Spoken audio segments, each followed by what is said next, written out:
Elon Musk stepped into the courtroom with the same calm, collected demeanor that had helped him face space travel, electric cars, and countless media attacks. But today was different. Today, he wasn't dealing with engineers or investors, but with something much more formidable. A seasoned, sarcastic judge who clearly wasn't impressed by the world's most famous entrepreneur. The courtroom was a typical scene of tension. The air was thick with anticipation, the sound of murmured conversations filling the space. Journalists typed away, eager to document every word, while Musk's legal team sat nervously beside him, occasionally glancing at their client. Everyone knew what was at stake. This case could determine the future of Tesla and SpaceX. Yet, as Musk walked to his seat, he couldn't help but feel the weight of judgment in the room. But it wasn't the kind of judgment he was used to. The judge, Judge Timothy Rawlings, sat at the bench with a stern look on his face. He had been presiding over cases for decades, and his reputation was that of someone who didn't take kindly to show-offs or eccentrics. Musk, of course, fit that bill perfectly. The judge didn't even try to hide his disdain as he looked over his glasses at the billionaire. "Mr. Musk," Judge Rawlings said, his voice dripping with condescension, "I understand you've never actually participated in a legal battle quite like this one. I do hope you're not expecting your unique business methods to work here." The word unique hung in the air, but everyone in the room knew it was a polite way of calling Musk a genius who didn't quite understand the traditional ways of doing things. The judge's tone was sharp, his skepticism palpable. The smirk on his face made it clear. He thought Musk had no chance. Musk, unfazed, gave a small nod. His gaze didn't waver, and his expression remained unreadable. The world had often doubted him before, and he had built empires in spite of it. If anything, the skepticism only fueled his determination. But still, this was a courtroom. This wasn't about rockets or electric cars. This was about the law, something he had never fully engaged with. Judge Rawlings continued, enjoying every moment of his verbal jabs. "I trust you're aware that the law doesn't care how many rockets you've launched or how many cars you've sold. Here, we follow established protocols. And it's clear that your understanding of these protocols leaves much to be desired." A ripple of nervous laughter ran through the courtroom. Musk's legal team exchanged glances, the tension in the room growing. No one had expected such a confrontational approach from the judge. It was clear that Rawlings wasn't going to make this easy for Musk. But Elon Musk, a man who had literally sent a car into space, didn't flinch. His reputation as someone who thrived under pressure had become legendary. This, however, felt different. This wasn't about innovation or new ideas. This was about surviving a legal battle that could potentially destroy everything he had worked for. It was personal. Still, Musk held his ground. He had faced far greater challenges in his life, from near bankruptcy to the constant media onslaught. This was just another obstacle. And he thought, "I've dealt with worse." The judge's eyes narrowed, clearly expecting Musk to crack under the pressure. But the billionaire didn't react. Instead, he calmly adjusted his jacket and leaned slightly forward, preparing for what would come next. "Mr. Musk, I have to ask, why exactly do you think your presence here today will make any difference?" Judge Rawlings sneered, his voice dripping with disdain. "Do you honestly believe you can outwit seasoned attorneys, seasoned legal minds? This isn't a tech startup pitch. This is court. And here, you don't get to make the rules." At this, the entire room fell into a heavy silence. Musk's attorneys looked even more uncomfortable, their eyes darting between their client and the judge. They had prepared him for the trial, sure, but they hadn't anticipated this kind of personal attack. Musk, however, remained unshaken. He wasn't in the business of backing down. His mind raced, but not with anger. He wasn't here to win over the judge's affection. He wasn't here to impress anyone. He was here because he believed in the truth. And in his mind, that truth was simple. He wasn't guilty of the charges brought against him. And if he had to face this challenge alone, then so be it. "Judge Rawlings," Musk began, his voice calm but firm, "I'm here because I believe in transparency, in doing what's right, and in standing by my companies and their employees. I'm not here to outwit anyone.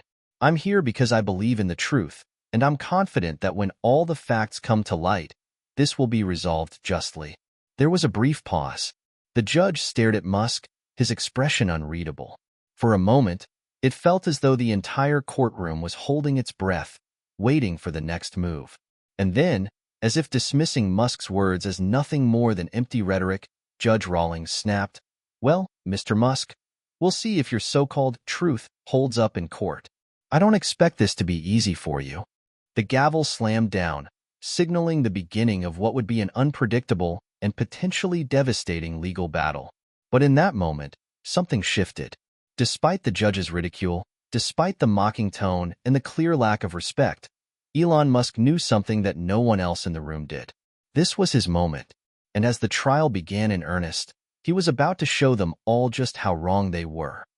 With each word and gesture, the courtroom would soon realize that this wasn't going to be an easy fight. Elon Musk wasn't just another billionaire with a big ego. He was a force to be reckoned with, and he wasn't going down without a fight. Hit subscribe and leave a comment with where you're watching from. This story might just spark a new beginning. What's one thing that always pushes you forward, even when things get tough? Elon Musk had always been a man who thrived on challenges. It wasn't just the weight of his successes that shaped him, but the scars from every failure, setback, and moment of doubt.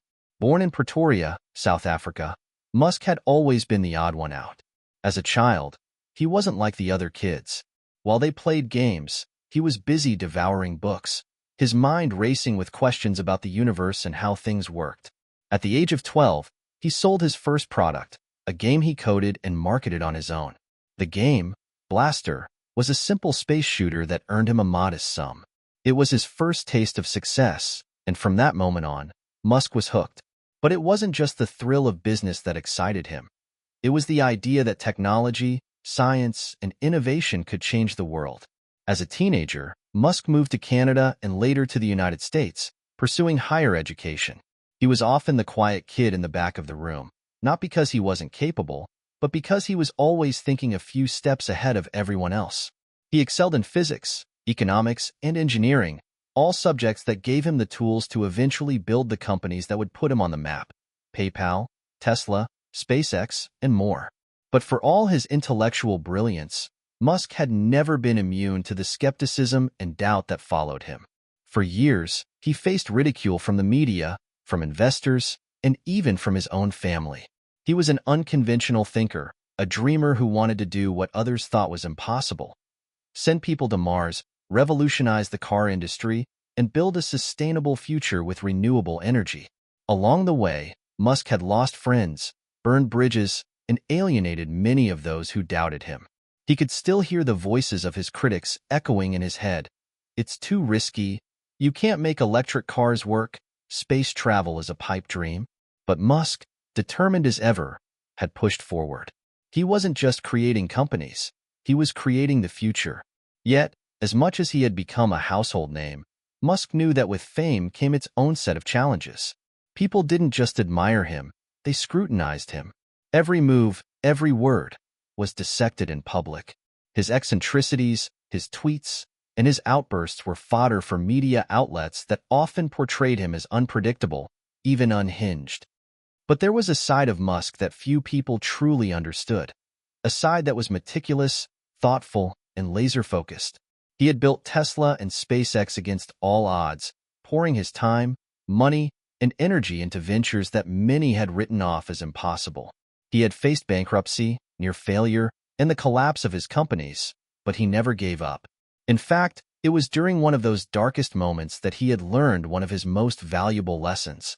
He was sitting at a table in a meeting room at Tesla headquarters in 2008, staring down at a pile of bills and a dwindling bank account. His engineers and investors were losing hope, but Musk couldn't afford to. He had a vision, and he was determined to see it through.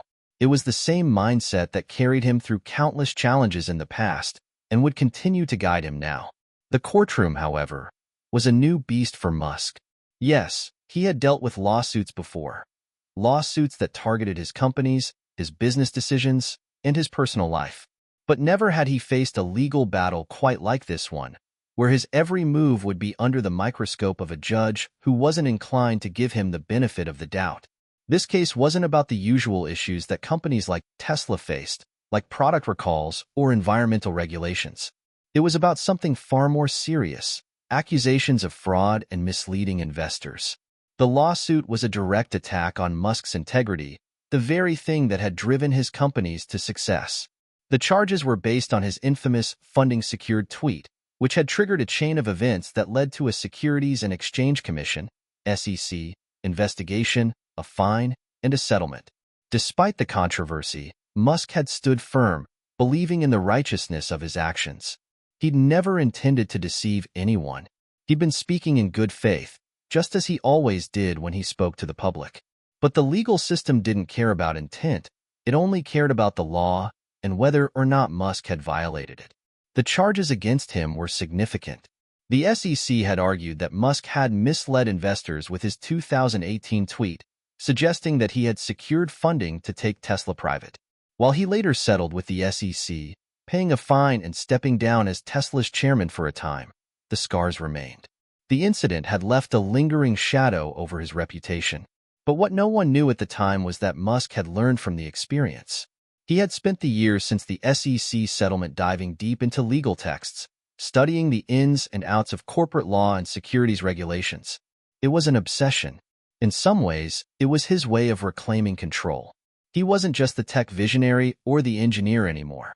He was learning to navigate the very system that had tried to bring him down. Elon Musk wasn't someone who liked to admit weakness. He didn't like to show vulnerability, especially in front of people who doubted him. But as the trial date loomed, he couldn't shake the feeling that this was his chance to prove everyone wrong, not just as an entrepreneur, but as a force to be reckoned with in the legal world as well. Despite all his accomplishments, Musk knew he had one more mountain to climb. The judge, Rawlings, and the court were the ultimate test. This was the fight of his life, not just for his companies, but for his reputation, for the future of his vision, and for the chance to show the world that he wasn't just a disruptor in technology. He could be a disruptor in law, too. The first few days of the trial were nothing short of a spectacle. The media was everywhere, capturing every moment, every gesture, every word that came out of Elon Musk's mouth. As expected, the courtroom was divided into two camps: those who believed in his genius and those who couldn't stand the man who had seemingly defied the odds at every turn. But the battle being fought here was no longer about space exploration or electric cars.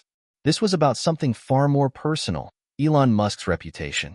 Judge Rawlings wasted no time establishing the tone of the trial. He had a reputation for being strict and unforgiving, and from the very start, it was clear that he had no intention of giving Musk an easy ride. The judge made no secret of his disdain for Musk's unconventional ways, and he made it his mission to question every decision Musk made, every word he spoke, and every action he took. It was a psychological game as much as it was a legal one. Elon wasn't just up against a judge who didn't like him.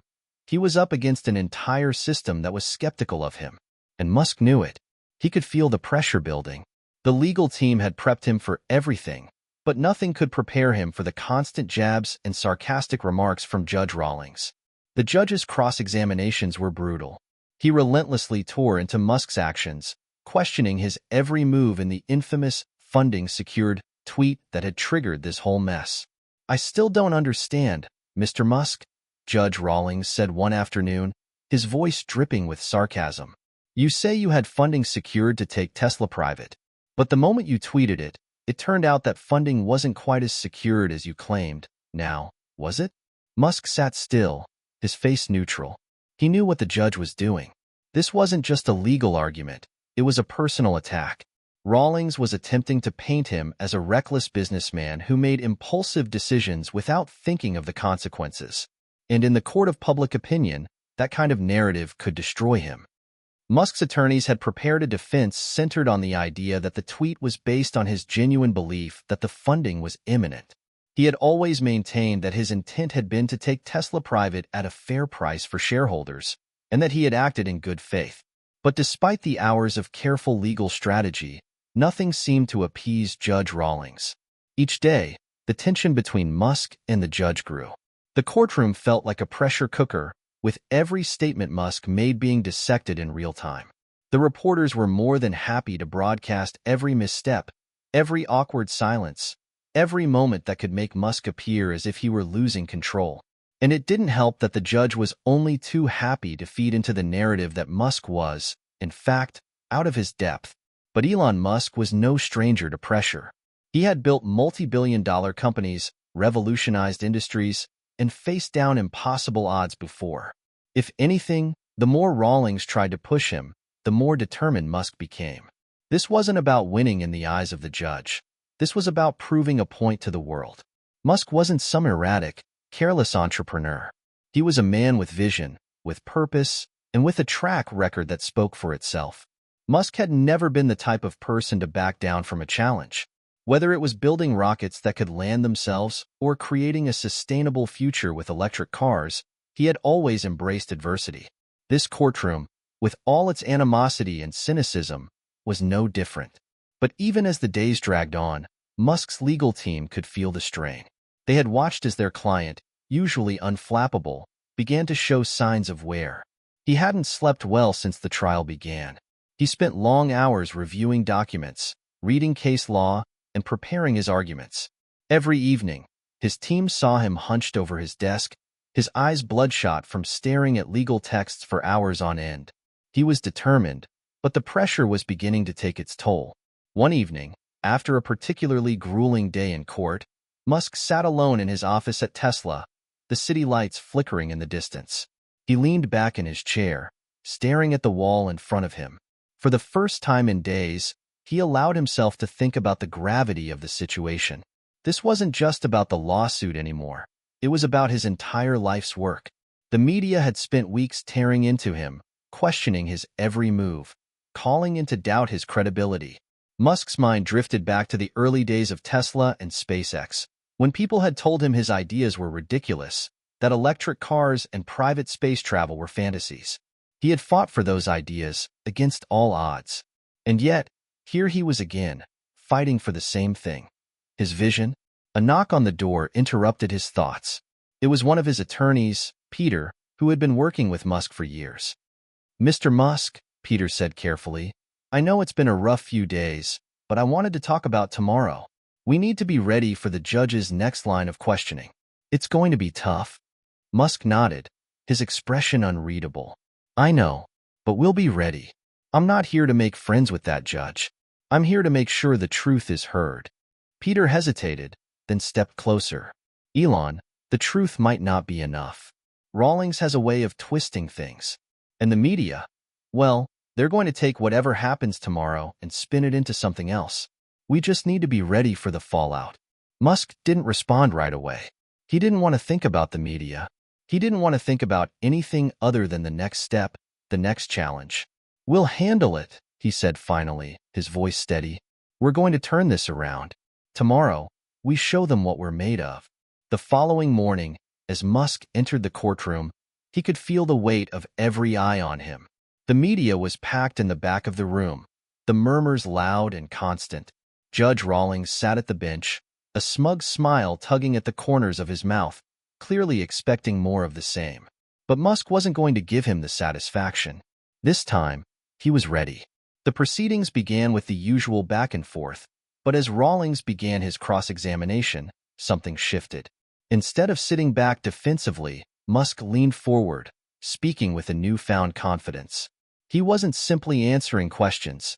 He was owning the conversation. Each response was more precise, more calculated, and more sure of itself. It wasn't just about defending himself anymore. It was about taking control of the narrative.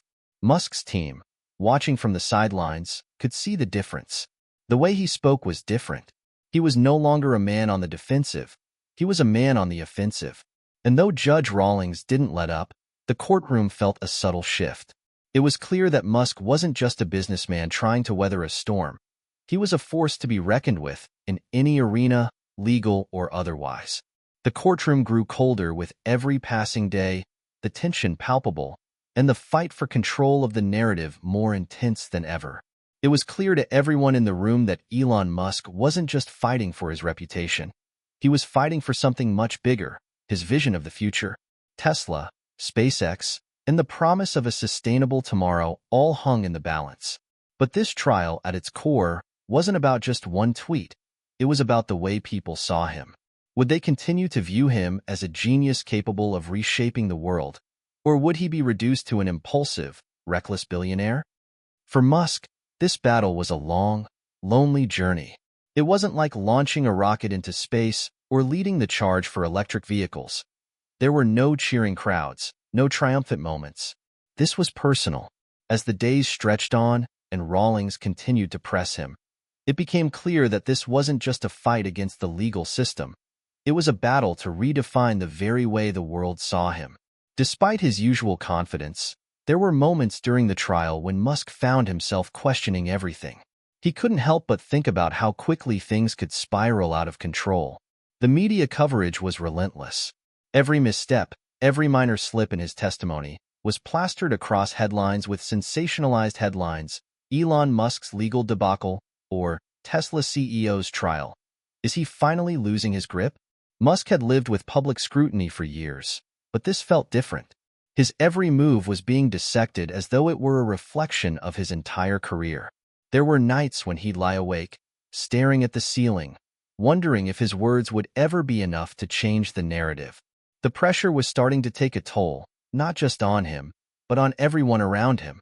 It was during one of these sleepless nights that Musk found himself pacing through the halls of Tesla's headquarters in Palo Alto. The building, typically a hub of innovation and excitement, felt unusually quiet. The hum of machinery and the usual chatter of engineers working on the latest projects seemed far away. All Musk could think about was the courtroom. The trial, the scrutiny, the mounting pressure. It was all becoming overwhelming. As he walked through the dimly lit corridors, his mind was a storm of thoughts. He had made it this far, defied the odds, and come close to losing everything more times than he cared to admit. But now, in the face of this legal battle, something deep inside him stirred. He couldn't lose now, not after everything he had fought for. He had to win, not just for himself, but for his companies, for the people who believed in him. His mind drifted back to the early days of Tesla when he had faced near bankruptcy. The company had been on the verge of collapse, and Musk had poured his last savings into it, betting everything on a dream. Those were some of the darkest days of his life. He had no idea how long he could keep Tesla afloat, but he kept pushing. He refused to let the dream die. But this was different. This trial wasn't just a financial hurdle. It was a moral and existential one. He could feel his every word being weighed in the balance, and the thought of being labeled a fraud was a bitter pill to swallow. "Mr. Musk, can we talk?" Musk looked up to see his lead attorney, Sarah, standing at the entrance of the hallway. Her face was usually composed, but now it held a hint of concern. He knew she wasn't just here to talk strategy. She could see the toll the trial was taking on him. "Sarah," he said, his voice barely above a whisper, "I'm not sure how much longer I can take this." Sarah's expression softened. "Elon, I get it. This is hard, but you've faced worse. You've faced so much worse. And you've always come out stronger on the other side." He nodded, but the weight of it all still hung on him. "I can't shake the feeling that no matter what I do, they're never going to believe me. They'll always see me as the guy who shoots from the hip, the guy who makes mistakes without thinking." "Do you believe that?" Sarah asked quietly. "Do you think they're right?" He didn't respond immediately. Of course, he didn't think they were right. But there was a part of him, a small, vulnerable part, that wondered if his critics might have a point. "I don't know," he admitted. "I've spent my whole life proving people wrong, but I'm starting to wonder if I've been wrong all along. Maybe I should have been more careful with that tweet. Maybe I should have thought it through. Maybe I shouldn't have pushed so hard. I should have known better."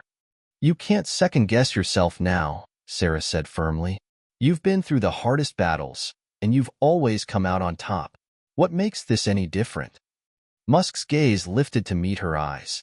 He saw the determination there, the same drive that had helped him launch rockets into the sky. He took a deep breath, steeling himself. "You're right," he said, standing taller. "I've been through hell before, and I'm not going to let this trial define me. I'll prove them wrong.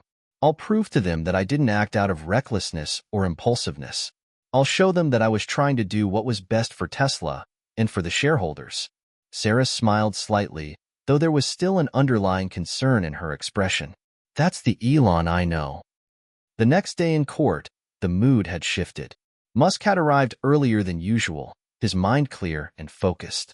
His team noticed the change immediately. There was a fire in his eyes that hadn't been there in days. He was no longer reacting to the judge's jabs or the media's scrutiny. He was leading the conversation. And the moment he took the stand again, the entire courtroom could sense the difference. Judge Rawlings, still skeptical and cynical, tried to push Musk to the edge with his usual biting questions. But this time, Musk didn't falter. He spoke with precision, his responses well thought out and supported by evidence. Every word was measured, every statement backed by a well-prepared argument. It wasn't just about defending his actions. It was about educating the court on his intentions, on the complexity of the decisions he had made, and on the principles that had guided him. For the first time since the trial began, Judge Rawlings appeared to be taken aback. Musk's calm, measured approach was not what the judge had expected. In fact, it was clear that the judge had underestimated Musk's ability to navigate the complexities of corporate law. This wasn't just a battle over a tweet anymore. It was a battle of intellects, and Musk had leveled the playing field. As the day wrapped up, there was a palpable shift in the courtroom. The atmosphere had gone from one of skepticism to one of uncertainty. Judge Rawlings, though still stern, no longer looked as certain as he had when the trial began. Musk had found his footing, and the tides were beginning to turn. It wasn't over yet. The battle was far from won. But for the first time, Musk could see the possibility of a victory not just in the courtroom, but for the legacy he had worked his entire life to build. The tension in the courtroom was electric. There was something almost palpable in the air, like a storm was brewing, but no one quite knew which way it would break. For the past several weeks, Elon Musk had been fighting not just for his reputation, but for the future he believed in, the one he had spent decades building. But on this particular day, something changed. It wasn't just the words he was speaking. It was the way he was speaking them, the weight behind each one, the emotions he had kept buried for so long. As the trial entered its final phase, the questions from Judge Rawlings became sharper, more accusatory. The judge had always been combative, but today, it felt personal.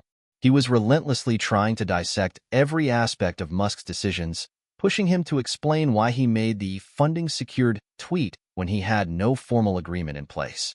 "Mr. Musk," the judge said, his voice cutting through the silence like a blade, "you claim that you acted in good faith when you tweeted about taking Tesla private. But how can we believe that when, just days later, you were forced to backpedal, admitting that the deal wasn't as solid as you made it sound?" Musk felt the familiar pang of frustration, but this time, it was different. He had been calm, composed, and rational throughout the trial. But now, standing there, listening to the judge's pointed criticisms, he couldn't contain the flood of emotions that suddenly threatened to overwhelm him. He had been through so much, so many sleepless nights, so many doubters, so many moments of self-doubt, and now, it all seemed to be crashing down on him. For a moment, Musk closed his eyes. The room went quiet as if everyone was holding their breath, waiting for his response. The emotional weight of the situation hit him hard. He had spent his whole life fighting for what he believed in, pushing the boundaries of possibility, and here he was, being questioned about a single tweet. His mind flashed back to those early days at Tesla, when no one believed in him, when they said he was wasting his time with electric cars, when his company was on the verge of bankruptcy, and he had to fight tooth and nail to keep it alive. It hadn't been easy. It had been a long, brutal road, filled with criticism, setbacks, and moments where he wasn't sure how much longer he could keep going. But the thing that had always kept him going, the thing that had always driven him, was his vision. The vision of a sustainable future, of a world where electric cars weren't just a luxury, but a necessity. And that vision was worth fighting for, no matter the cost. Musk finally opened his eyes, meeting Judge Rawlings' gaze. The words came out in a low, steady voice, but there was a weight behind them that shook the room. "You don't understand," Musk said, his tone firm but tinged with emotion. "You're so focused on the technicalities of one tweet, one moment of miscommunication, that you're missing the bigger picture. I didn't tweet that message to deceive anyone. I didn't do it to inflate Tesla's stock price or to manipulate anyone. I did it because I truly believe that taking Tesla private would be the right thing for the company, for the shareholders, for the future. And I'm still fighting for that future." There was a long pause. The courtroom seemed to freeze. For the first time, Judge Rawlings looked almost taken aback. Musk could see it in his eyes, the hint of doubt. The judge had expected Musk to fumble, to crumble under the weight of the accusation. But instead, Musk had stood tall, his conviction unwavering. "I've spent my life fighting for a future that others thought was impossible," Musk continued, his voice gaining strength. "I've built Tesla, I've built SpaceX, and I've done it all against the odds. People have told me time and time again that what I'm doing is crazy, that I'm wasting my time, that it'll never work. But I've never given up, and I'm not going to give up now." There was a quiet moment as Musk's words hung in the air. The courtroom was silent, the tension thick, as if everyone was absorbing the weight of what he had just said. For the first time in the trial, Musk wasn't just defending his actions. He was sharing his heart. He was telling the world exactly why he did what he did. Not because it was easy, but because it was necessary. Because it was part of a vision for a better world. A world that needed to be built, no matter the cost. And then, something remarkable happened. Judge Rawlings, the man who had been relentless in his criticism, seemed to soften. It wasn't much, a slight change in his expression, a momentary hesitation, but it was enough. The judge didn't immediately respond. Instead, he looked down at the documents in front of him, as if weighing the gravity of what had just been said. Musk's legal team, watching from the sidelines, exchanged glances. They could see the shift too. Musk had done it. He had not only answered the question, but he had also made a case for himself in a way that no one had expected. He wasn't just a businessman with a vision. He was a man who believed in that vision so fiercely that he would risk everything to make it a reality. The emotional tension in the room didn't dissipate immediately, but something had changed. The fight was no longer just about whether or not Musk had misled investors. It was about the fundamental question of what drove him. And for the first time in the trial, the courtroom felt like it was beginning to understand that. Judge Rawlings cleared his throat, his voice more measured than before. "Mr. Musk, I must admit, your response was not what I expected. You've made your case. Let's continue with the proceedings." Musk nodded, his chest tight with emotion. It wasn't a victory yet, not by a long shot, but something in the air had shifted. For the first time, the tide seemed to be turning in his favor. As the trial continued, Musk sat back in his chair, his mind racing. The emotional weight of what had just happened was overwhelming. He had laid bare his soul in that courtroom, and it felt like a weight had been lifted off his shoulders. The stakes had never been higher, but for the first time in days, Musk felt like he had regained control. It wasn't just about winning anymore. It was about the truth about who he was, what he stood for, and what he was willing to sacrifice to build the future. And for the first time in a long time, he believed that the truth might be enough. The day after Elon Musk's emotional outburst in the courtroom, the atmosphere was different. There was a palpable shift in the room, as if a veil had been lifted, exposing the raw truth behind his actions. The trial, which had once felt like a battle between Musk and the world, now seemed like a contest to uncover the deeper, more personal motivations that drove him. And in that moment, Musk knew he had made a critical decision, one that might just change the outcome of the entire case. The hours following his testimony were a blur. His legal team was busy preparing their final arguments, ensuring that every piece of evidence was in place, that every question had been answered, and that there were no loose ends. Musk, though, found himself pacing in the quiet of his office. The weight of the past few weeks had settled heavily on his shoulders, but something about the way he had spoken in the courtroom lingered in his mind. He had always been known for his quick thinking and calculated risks, but today, it felt different. His heart had bared itself, and it had worked. He had made people understand why he had done what he did, not because he was reckless, but because he truly believed in his vision. The truth, for once, wasn't just in the numbers or the legal arguments. It was in his words, in the sincerity of his emotions. Musk sat down, staring out the window of his office.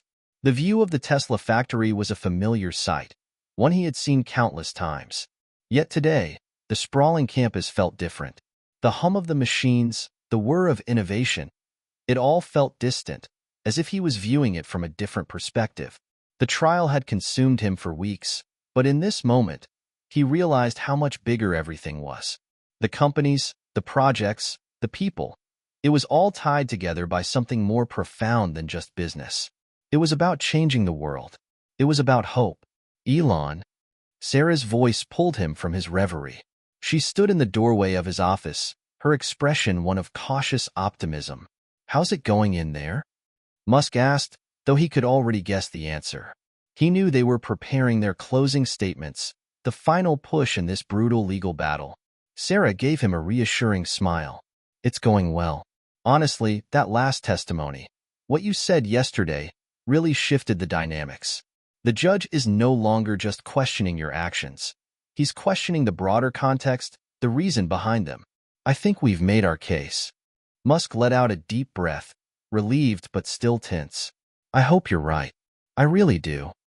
Sarah stepped into the room and sat across from him. "Look, Elon, you've built this empire from scratch. You've faced bigger challenges than this. This trial, it's just a blip in the long story of what you've accomplished. But what you did in that courtroom, that was more than just defending yourself. That was you showing the world who you really are. And that's something no one can take away from you." He nodded, but part of him couldn't help but wonder if he had done enough. The question lingered in his mind, gnawing at him. Would the judge be swayed by his words, or would the legal technicalities of the case ultimately overshadow his intent? Sarah seemed to read his thoughts. "You did what needed to be done, and now we wait. Let's just trust that the truth is enough. You've already shown them that you're more than just the headlines." Musk smiled faintly. "Yeah, I suppose you're right." As the days dragged on, the tension in the courtroom continued to build. The final arguments were being made, and the lawyers on both sides were giving it their all. Rawlings, though, had begun to show cracks in his previously rigid stance. He no longer appeared as determined to paint Musk as a reckless billionaire. Instead, the judge seemed more focused on the broader questions of corporate responsibility and the deeper motivations behind Musk's actions. It was clear that Musk's emotional testimony had left an impression. And then, the day came. The courtroom was packed. The air was thick with anticipation. The judge had called for a brief recess before his final ruling, and everyone was waiting, the tension almost unbearable. Musk sat at the defense table, his hands folded in front of him, his face betraying no emotion. His legal team was close by, each of them focused on their own thoughts, preparing for whatever might come next. It felt like the calm before the storm. Then, Judge Rawlings entered, the room immediately falling silent. The judge's gaze swept across the courtroom before settling on Musk, who met his eyes with a mixture of resolve and uncertainty. Rawlings cleared his throat, the weight of the moment heavy on his shoulders. After careful consideration of all the evidence presented, the judge began, his voice echoing in the otherwise silent room. "It is clear that Elon Musk's actions, while controversial, were not undertaken with the intent to deceive or manipulate. Mr. Musk has demonstrated, through his testimony and the evidence provided, that his motivations were driven by a genuine belief in the future of his companies and the betterment of society." Musk felt his heart skip a beat. The words hit him like a wave. He had expected the trial to end with some form of punishment, maybe a fine, or even an injunction that could damage Tesla's future. But this, the judge's acknowledgement of his motivations, this was something else entirely. For the first time in weeks, a sense of relief washed over him. However, the judge continued, his voice firm, "There are still questions regarding the nature of Mr. Musk's actions and their impact on the stock market. While intent may have been a factor, the consequences of these actions cannot be ignored." The courtroom held its breath. Musk's legal team exchanged quick glances. What would the judge say next? Was this a win or a defeat? The court has decided to impose a fine of $20 million on Mr. Musk, along with an agreement to step down as chairman of Tesla for a period of 3 years, Rawlings announced. This will be the penalty for his actions, but there will be no further legal consequences. The room erupted into murmurs. Musk sat still, his eyes focused ahead, processing the judge's words. A fine, a substantial one, no doubt, but he would still retain his position as CEO of Tesla. He had avoided the worst-case scenario, and more importantly, the judge had validated his intentions. As the courtroom buzzed with activity, Musk felt a strange mixture of emotions: relief, frustration, reflection. The fine would sting, of course, and stepping down as chairman would be a blow to his leadership role. But the truth had prevailed. His vision for the future had been defended, and that, in the end, was all that mattered. As he walked out of the courtroom, flanked by his legal team, Musk felt the weight of the world slowly lift off his shoulders. He had been through the fire, and though he wasn't unscathed, he had emerged on the other side. The journey wasn't over. There were still many challenges ahead, but today, he had one. In the days that followed, the headlines shifted. No longer was Musk being painted as a reckless billionaire. Instead, he was being hailed as a visionary who had weathered a storm and emerged stronger. The fine was significant, but the verdict had allowed him to continue his work, to pursue his mission. Musk sat in his office that evening, staring out at the horizon. The sky was fading into the soft colors of sunset, and for the first time in weeks, he allowed himself a deep breath. The battle was over, and the future, his future, was just beginning. The verdict had been delivered. Elon Musk had walked out of the courtroom with a weight on his shoulders, but also with a sense of unexpected relief. The world outside the court was still buzzing with reactions. News outlets were covering the trial's conclusion, but the headlines were surprisingly less hostile than he had anticipated. The Musk trial, a controversial ruling, but a victory for innovation, was one headline. Another read, Elon Musk avoids major consequences, keeps focus on future. The fine, though large, was something Musk could handle. Stepping down as chairman of Tesla for 3 years? A setback, no doubt, but it was temporary. What mattered most was that he remained in control of Tesla's day-to-day operations as CEO. He wasn't naive enough to believe that the legal battle was over. He still had a fine to pay and the looming challenge of reshaping his leadership strategy within Tesla. But for the first time in months, he felt something he hadn't in a long while: space. Space to think, to breathe, to focus on the bigger picture. The first few days after the trial were quiet. Musk took a few moments to reflect on the trial's emotional toll. Sitting in his office late at night, he looked at his phone, which had been flooded with messages and notifications.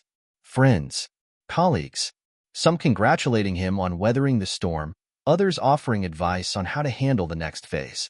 His mind, however, kept returning to the moment in the courtroom when he had poured his heart out. The raw honesty of it, the vulnerability he had shown to the world, something he had never allowed himself to do in such an open way before. And it had worked. The floodgates had opened, and suddenly the world saw him not as just a tech mogul, but as a person driven by vision, a person willing to fight for that vision no matter the cost. As the days wore on, Musk found himself more introspective than ever. He spent time with his family, something that had been difficult in the past few months while he had been wrapped up in the trial. His children were growing up so fast, and he realized how much he had missed in their lives. He made a promise to himself that, moving forward, he would do better by them. He would be present, both for them and for himself. But the true test of his character came when he faced the consequences of the trial: the $20 million fine, the loss of his chairman position at Tesla. As soon as the dust settled, Musk started working on a plan to handle these challenges. He wasn't just going to sit back and let things unfold. He had a mission to accomplish, and he wasn't about to let anything, especially a legal setback, derail that. One of the first things he did was to meet with the board of Tesla. He had been forced to step down as chairman for 3 years, but he still held the reins as CEO. His presence was undeniable, and his leadership remained integral to Tesla's direction.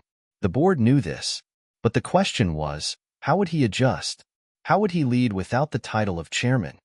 During the meeting, Musk laid out his plan. He would remain deeply involved in the company's strategic decisions, but he would also begin delegating more operational tasks to his trusted executives. He was already known for his hands-on approach, but this change would require him to trust his team even more than he had in the past.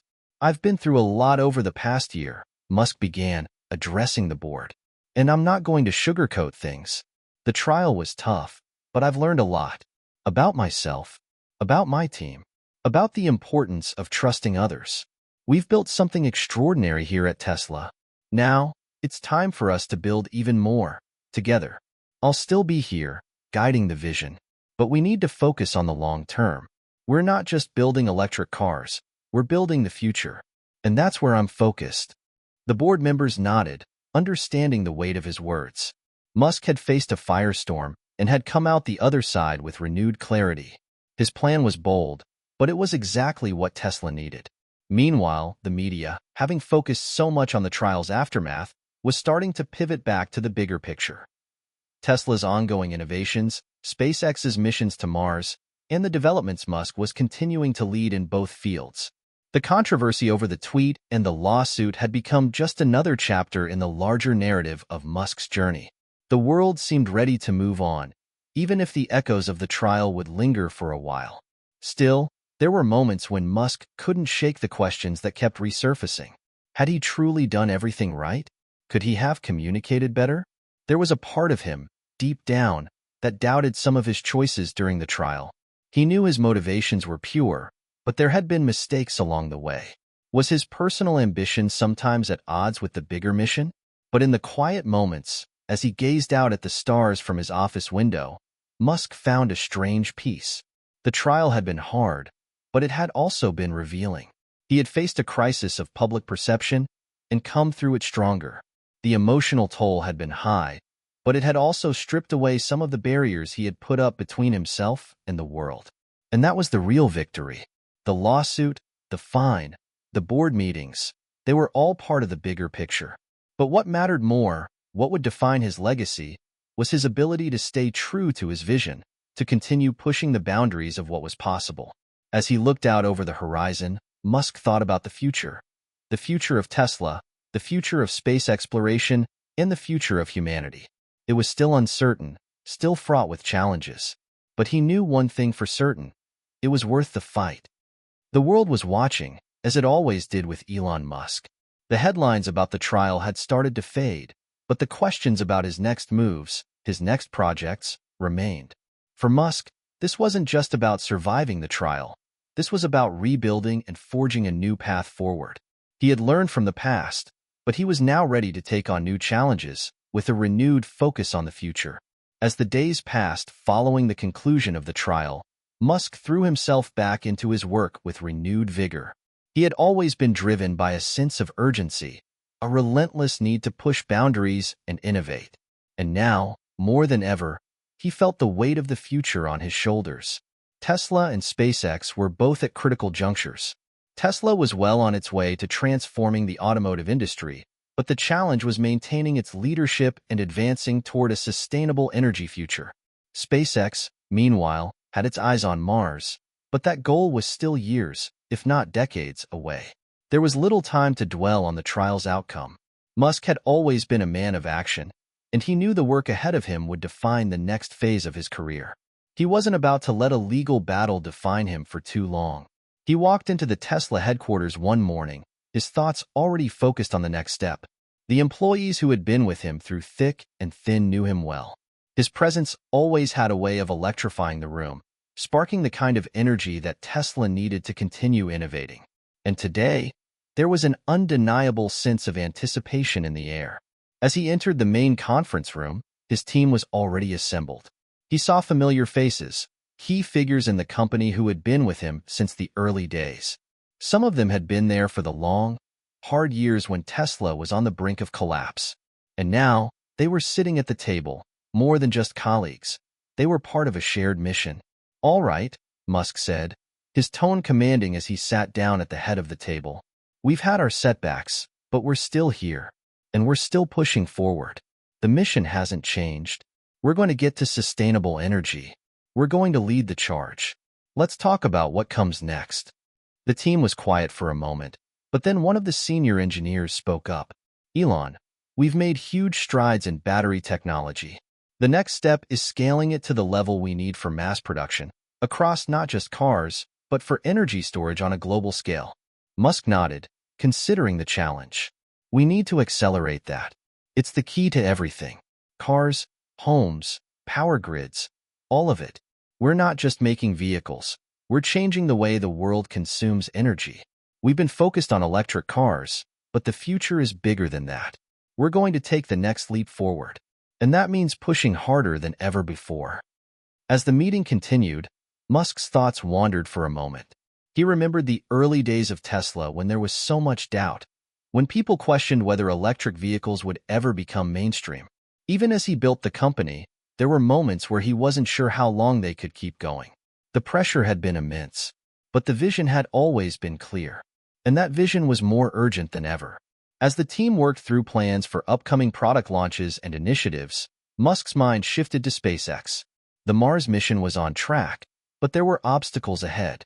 Developing a sustainable, reusable rocket was one thing, but getting to Mars and ensuring humanity could thrive there was another. It was a monumental challenge, one that many thought was impossible. But Musk had never been one to back down from the impossible. In fact, the more impossible something seemed, the more it seemed to fuel his desire to make it happen. A week later, Musk found himself back in the SpaceX headquarters. The familiar hum of rockets and technology filled the air, but today, the atmosphere felt different. There was a sense of quiet anticipation among the engineers and scientists who were on the verge of making another breakthrough. Musk walked through the hallways, observing his team at work, but his mind was already focused on the next big project. His phone buzzed, snapping him back to reality. It was a text from Sarah. "Have you thought about how you're going to approach the media post-trial? The optics are still a big issue. You might want to have a clearer message moving forward." Musk paused for a moment, letting the text sink in. The media had certainly covered the trial from every angle, and while the outcome hadn't been disastrous, it wasn't exactly a win either. Public perception had been an ongoing challenge for Musk, especially as he continued to push the limits of what was possible.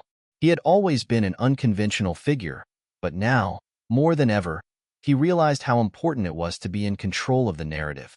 He knew he couldn't ignore the media.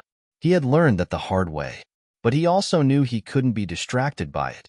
His focus had to remain on his companies, on the innovations that would shape the future. So he decided to take a different approach. Rather than allowing the media to define him, he would define the message himself. The next few days were spent with his communications team. They crafted a clear, concise statement that reflected his values, his vision, and the lessons he had learned from the trial. It was a message of resilience, of focusing on what really mattered: innovation, progress, and the drive to change the world for the better. Musk wasn't going to apologize for his boldness or his ambition. He had made mistakes, but he had also achieved the impossible time and time again. When the statement was ready, Musk took to Twitter. In typical fashion, he didn't hold back. "Some people say I've made mistakes. I've made plenty, but I've also made rockets fly, built cars that changed the world, and worked on solutions for humanity's biggest challenges.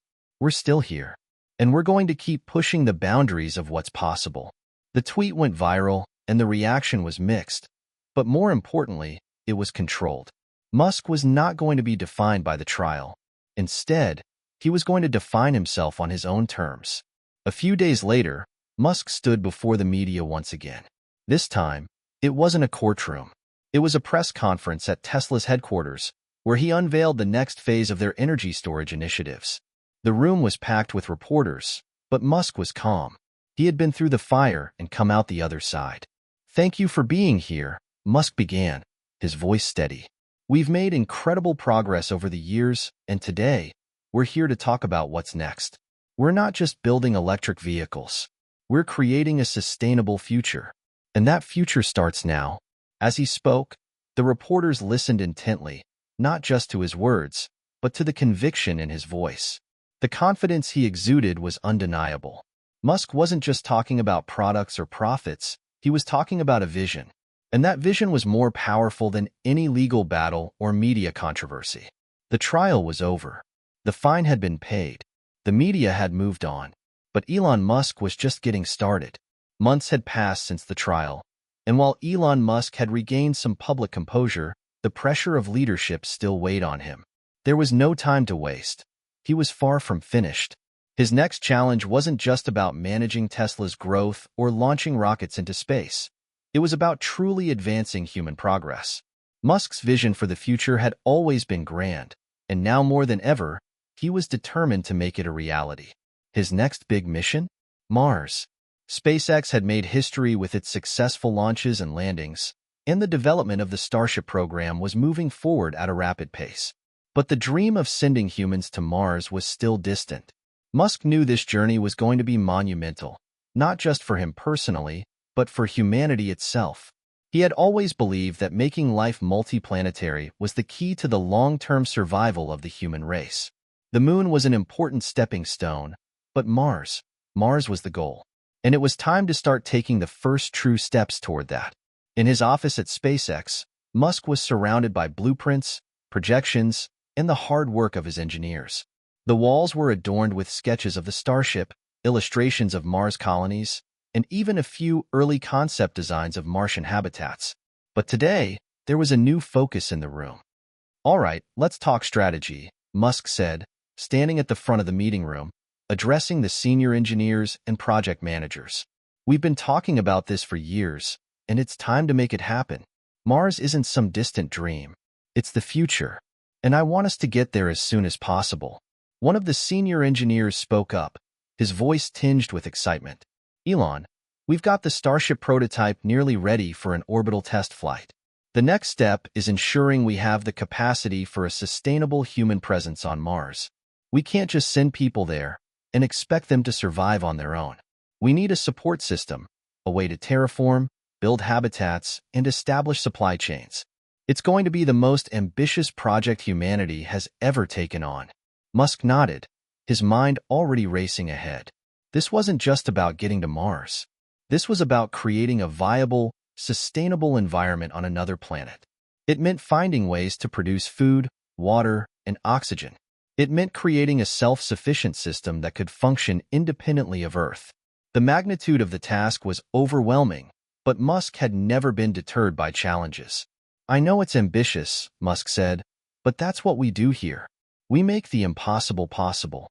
This is about creating a new world for humanity. It's bigger than just rockets and landing capsules. We need to start thinking in terms of infrastructure, life support, and long-term habitation. It's all part of the plan." He turned to the team. "We've got the technology to land on Mars, but now we need to work on building a future there. I want ideas, solutions, prototypes, everything. Get it done." The room buzzed with energy as the team began to dive deeper into the specifics. They discussed everything from energy systems to biodomes, from growing crops in Martian soil to developing technologies that would allow humans to survive the harsh conditions of the red planet. For Musk, this was just another day at the office. It was his obsession with pushing boundaries that had brought him this far, and Mars would be no different. The next few months were filled with tireless work and breakthroughs. SpaceX's engineers successfully conducted a series of test flights with Starship prototypes, each flight bringing them one step closer to the Mars mission. But the real focus was on creating a sustainable human presence on Mars. Musk's team began working with biologists, geologists, and other experts to study the feasibility of growing food on Mars, mining for resources, and harnessing the planet's natural energy. And it wasn't just about the mission itself. Musk began to think about how he could make the dream of Mars a reality for more than just a few astronauts. He started talking about the idea of a Mars colony, a thriving, sustainable city with millions of people. It was no longer just a mission for NASA or a handful of scientists. Mars was going to be the next great leap for humanity. In parallel, Tesla continued to grow. Musk had delegated more responsibility to his team, but he remained deeply involved in the company's strategic decisions. The expansion of Tesla's global network of gigafactories was underway, and the company was pushing forward on its energy storage projects. While he was consumed with SpaceX's Mars plans, he knew Tesla had its own critical mission to make sustainable energy accessible to the world. But the real breakthrough came when Tesla's team unveiled a new, revolutionary battery technology. Musk had been pushing for this for years, and now it was ready. The new battery would significantly increase the range and efficiency of electric vehicles while also making energy storage more affordable for homes and businesses. It was the key to scaling Tesla's vision of a sustainable, carbon-neutral world, and it was going to accelerate the shift toward renewable energy. "This is it," Musk said during the product launch. This is the future. This is how we solve the energy crisis on Earth. And this is how we get ready for Mars. As the months wore on, Musk's focus remained firmly on the long term. He had learned from the trial how important it was to keep his eyes on the bigger picture. The pressure and distractions were always going to be there, but it was up to him to rise above them. Every time he thought about Mars, about the future of humanity, he felt a renewed sense of purpose. But despite his determination, Musk knew that there would always be naysayers. The journey to Mars was fraught with challenges: technological, financial, and logistical. There were critics who doubted SpaceX's ability to make the mission a reality. There were people who questioned whether the vision of colonizing another planet was worth the immense investment. And then there was the looming question of how humanity would cope with the challenges of life on Mars. Musk's answer was always the same: we don't have a choice. We have to do it.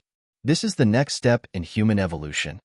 That evening, as Musk stood in front of a massive screen showing the latest Mars simulations, he took a deep breath. The world was still uncertain about the future, but he wasn't. For him, the future was clear. It was out there, on Mars, and he was going to get there. Elon Musk had always believed in moving fast, breaking things, pushing the envelope, making big bets. But lately, he found himself reflecting more on the pace of things. The ambition that had fueled his rise to prominence, the tireless push to achieve the next breakthrough, was still there. But now, there was a growing realization. The journey ahead would require more than just speed. It would require patience, strategic thought, and the kind of leadership that could navigate uncertainty. The push toward Mars continued, but Musk knew it wouldn't be smooth sailing. Space travel, especially to Mars, was full of risks: technological, financial, and political. Even as SpaceX continued to make progress with the Starship prototype, doubts began to creep in from various quarters. There were critics who pointed to the immense costs of the Mars mission, while others questioned whether the technology would ever be reliable enough for human spaceflight over such vast distances. Still, Musk remained steadfast. He had faced setbacks before. With Tesla, the odds had always been stacked against him, from the early days of near bankruptcy to the constant doubts about whether electric vehicles would ever reach mass adoption. And yet, Tesla had thrived. He had built a legacy, not just as a tech mogul, but as someone who had defied the odds, someone who saw the world not as it was, but as it could be. But there was something about the Mars mission that was different. This wasn't just about making electric cars mainstream or sending rockets into orbit. This was about the survival of humanity. And that, Musk knew, came with an entirely different level of responsibility. The stakes were higher. The pressure was greater. In the weeks following the launch of the new battery technology by Tesla, Musk found himself juggling between two worlds. Tesla's advancements in energy storage were promising, but SpaceX's progress on the Mars mission was moving at a slower pace than he had hoped. He began to question whether he was spreading himself too thin. Was he overcommitting? Or was this just another part of the journey? One late afternoon, Musk sat alone in his office, looking over the financial projections for both Tesla and SpaceX. It was a rare moment of quiet. The sun was setting, casting long shadows across his desk.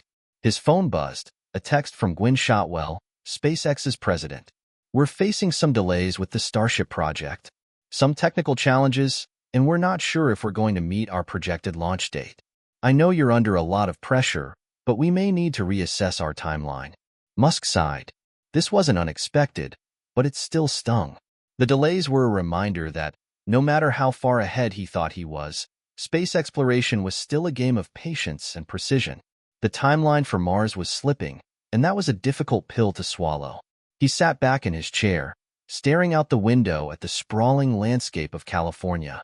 The work he was doing was revolutionary, no question about that.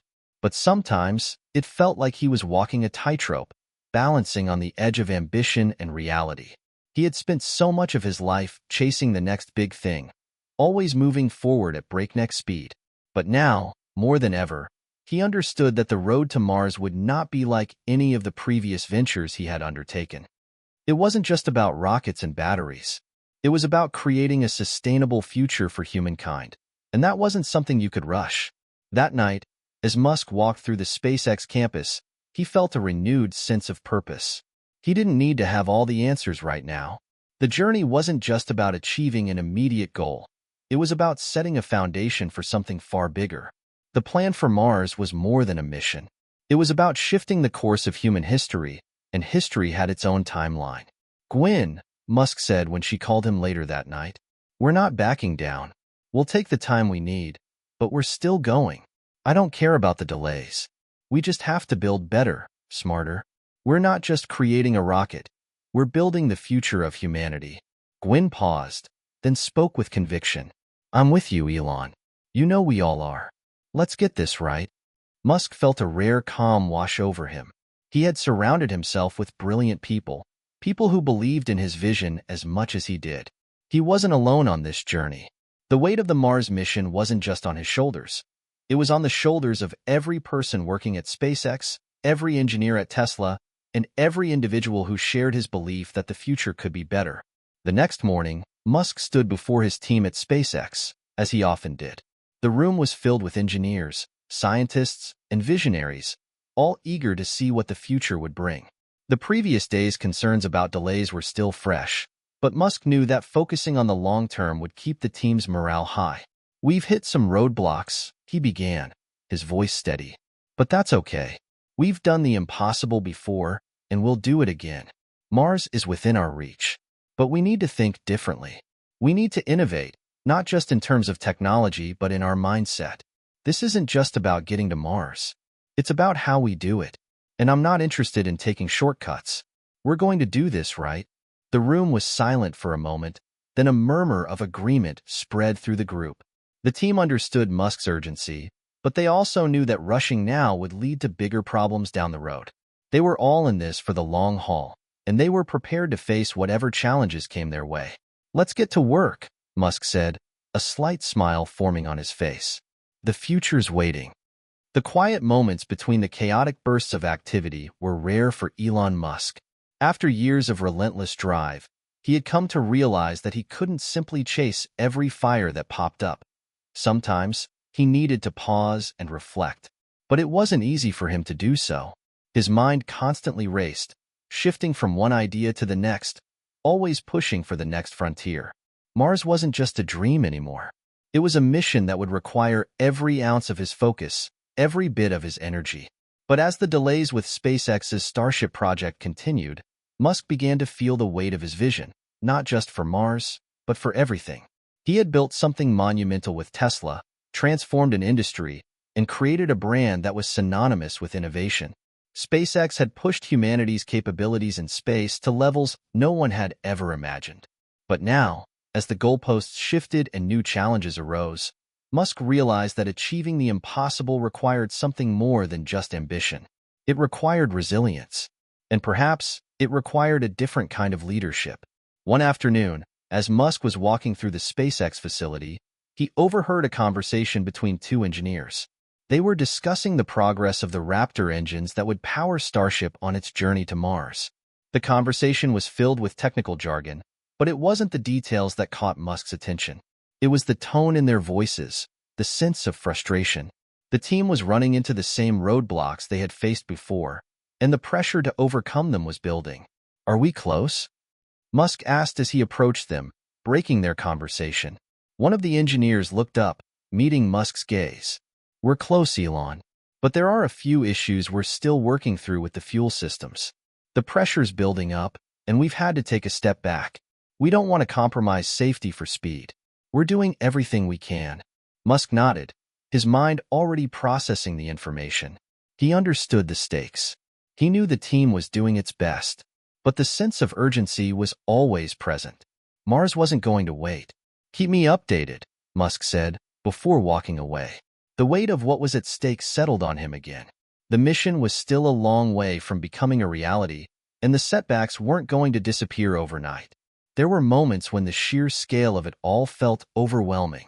What did it really take to establish a self-sustaining colony on another planet? Musk had already built an empire on Earth.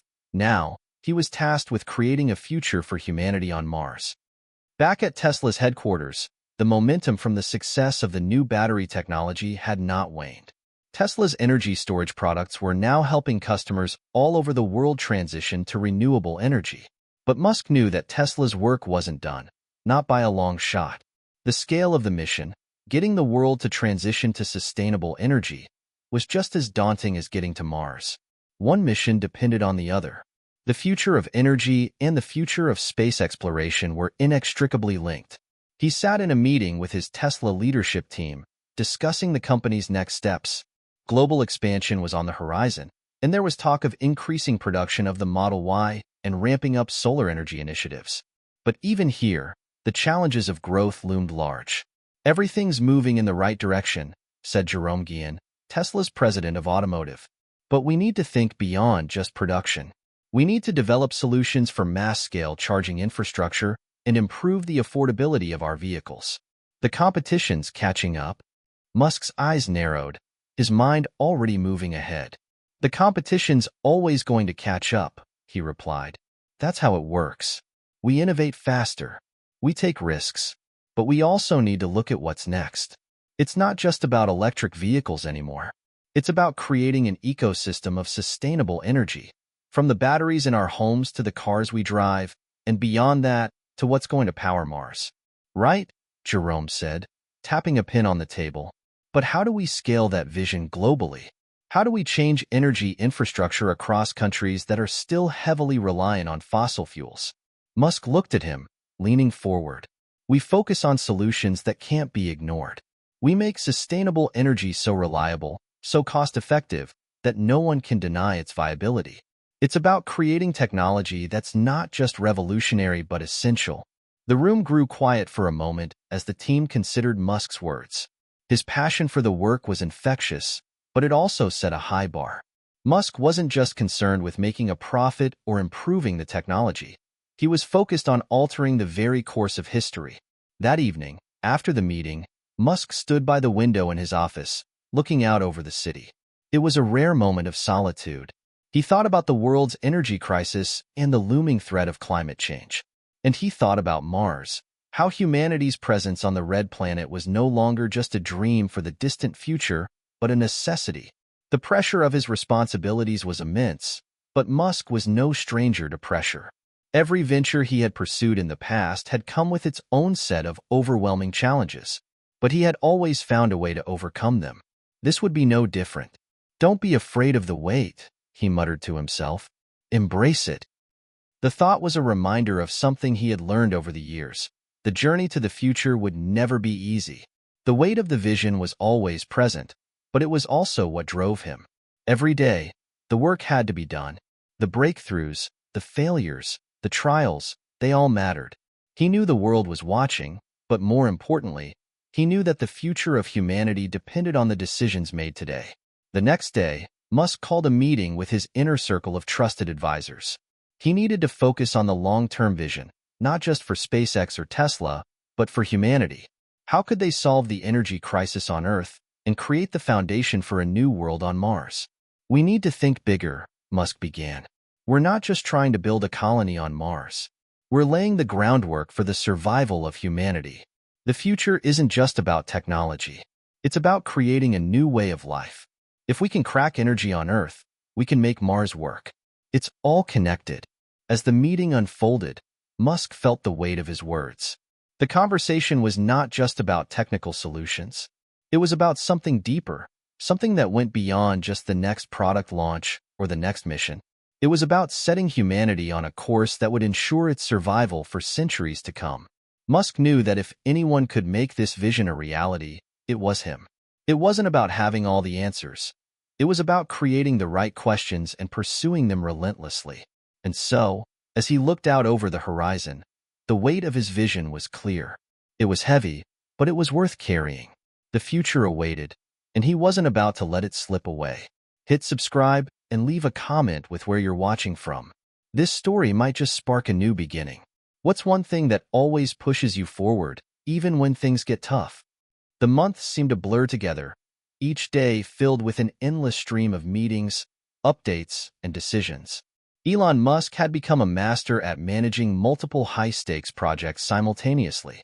He often joked that he was like a juggler, balancing Tesla, SpaceX, Neuralink, and his various other ventures, all while trying to keep his eye on the ultimate goal, making humanity a multi-planetary species.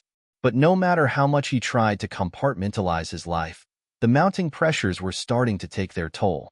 The stresses of running multiple companies, combined with the enormous responsibility of pushing humanity's future into the stars, weighed heavily on his shoulders. His thoughts would often return to the quiet, contemplative moments he had in the still of his office when he would allow himself to think about the bigger picture, the role he played in shaping the future. SpaceX had made incredible strides with its Starship program, but the Mars mission was still a long way off. Every test flight was a step forward, but with each success came new complications. Musk knew that the real challenges of sending humans to Mars would begin once the spacecraft was built. The logistics, the life support systems, the building of a colony, all of it was uncharted territory. There were too many unknowns, and the pressure to figure them out was mounting. Tesla, on the other hand, was flourishing. The company's electric vehicles had become a staple in the market, with demand for the Model 3 and Model Y growing exponentially. The new battery technology was proving to be a game-changer, and the company's energy division was expanding rapidly. But Musk couldn't shake the feeling that Tesla's success was, in some ways, a distraction from his grander ambitions. While the world celebrated Tesla's achievements, Musk's mind kept returning to Mars. One morning, as he sat at a table filled with Tesla engineers and executives, Musk felt an unusual sense of frustration building up inside him. The conversation had turned to the latest progress on Tesla's next-gen battery technology, which promised to double the range of electric vehicles while slashing production costs. It was groundbreaking, no doubt, but it wasn't Mars. He raised a hand to interrupt the conversation. "This is great, guys, but I want to talk about the big picture. We've done a lot to get to this point. But if we want to change the world, we need to start thinking beyond cars. We need to think about the energy grid, about creating sustainable infrastructure not just on Earth, but on Mars." A moment of silence followed, and then one of the engineers, recognizing the shift in Musk's tone, spoke up.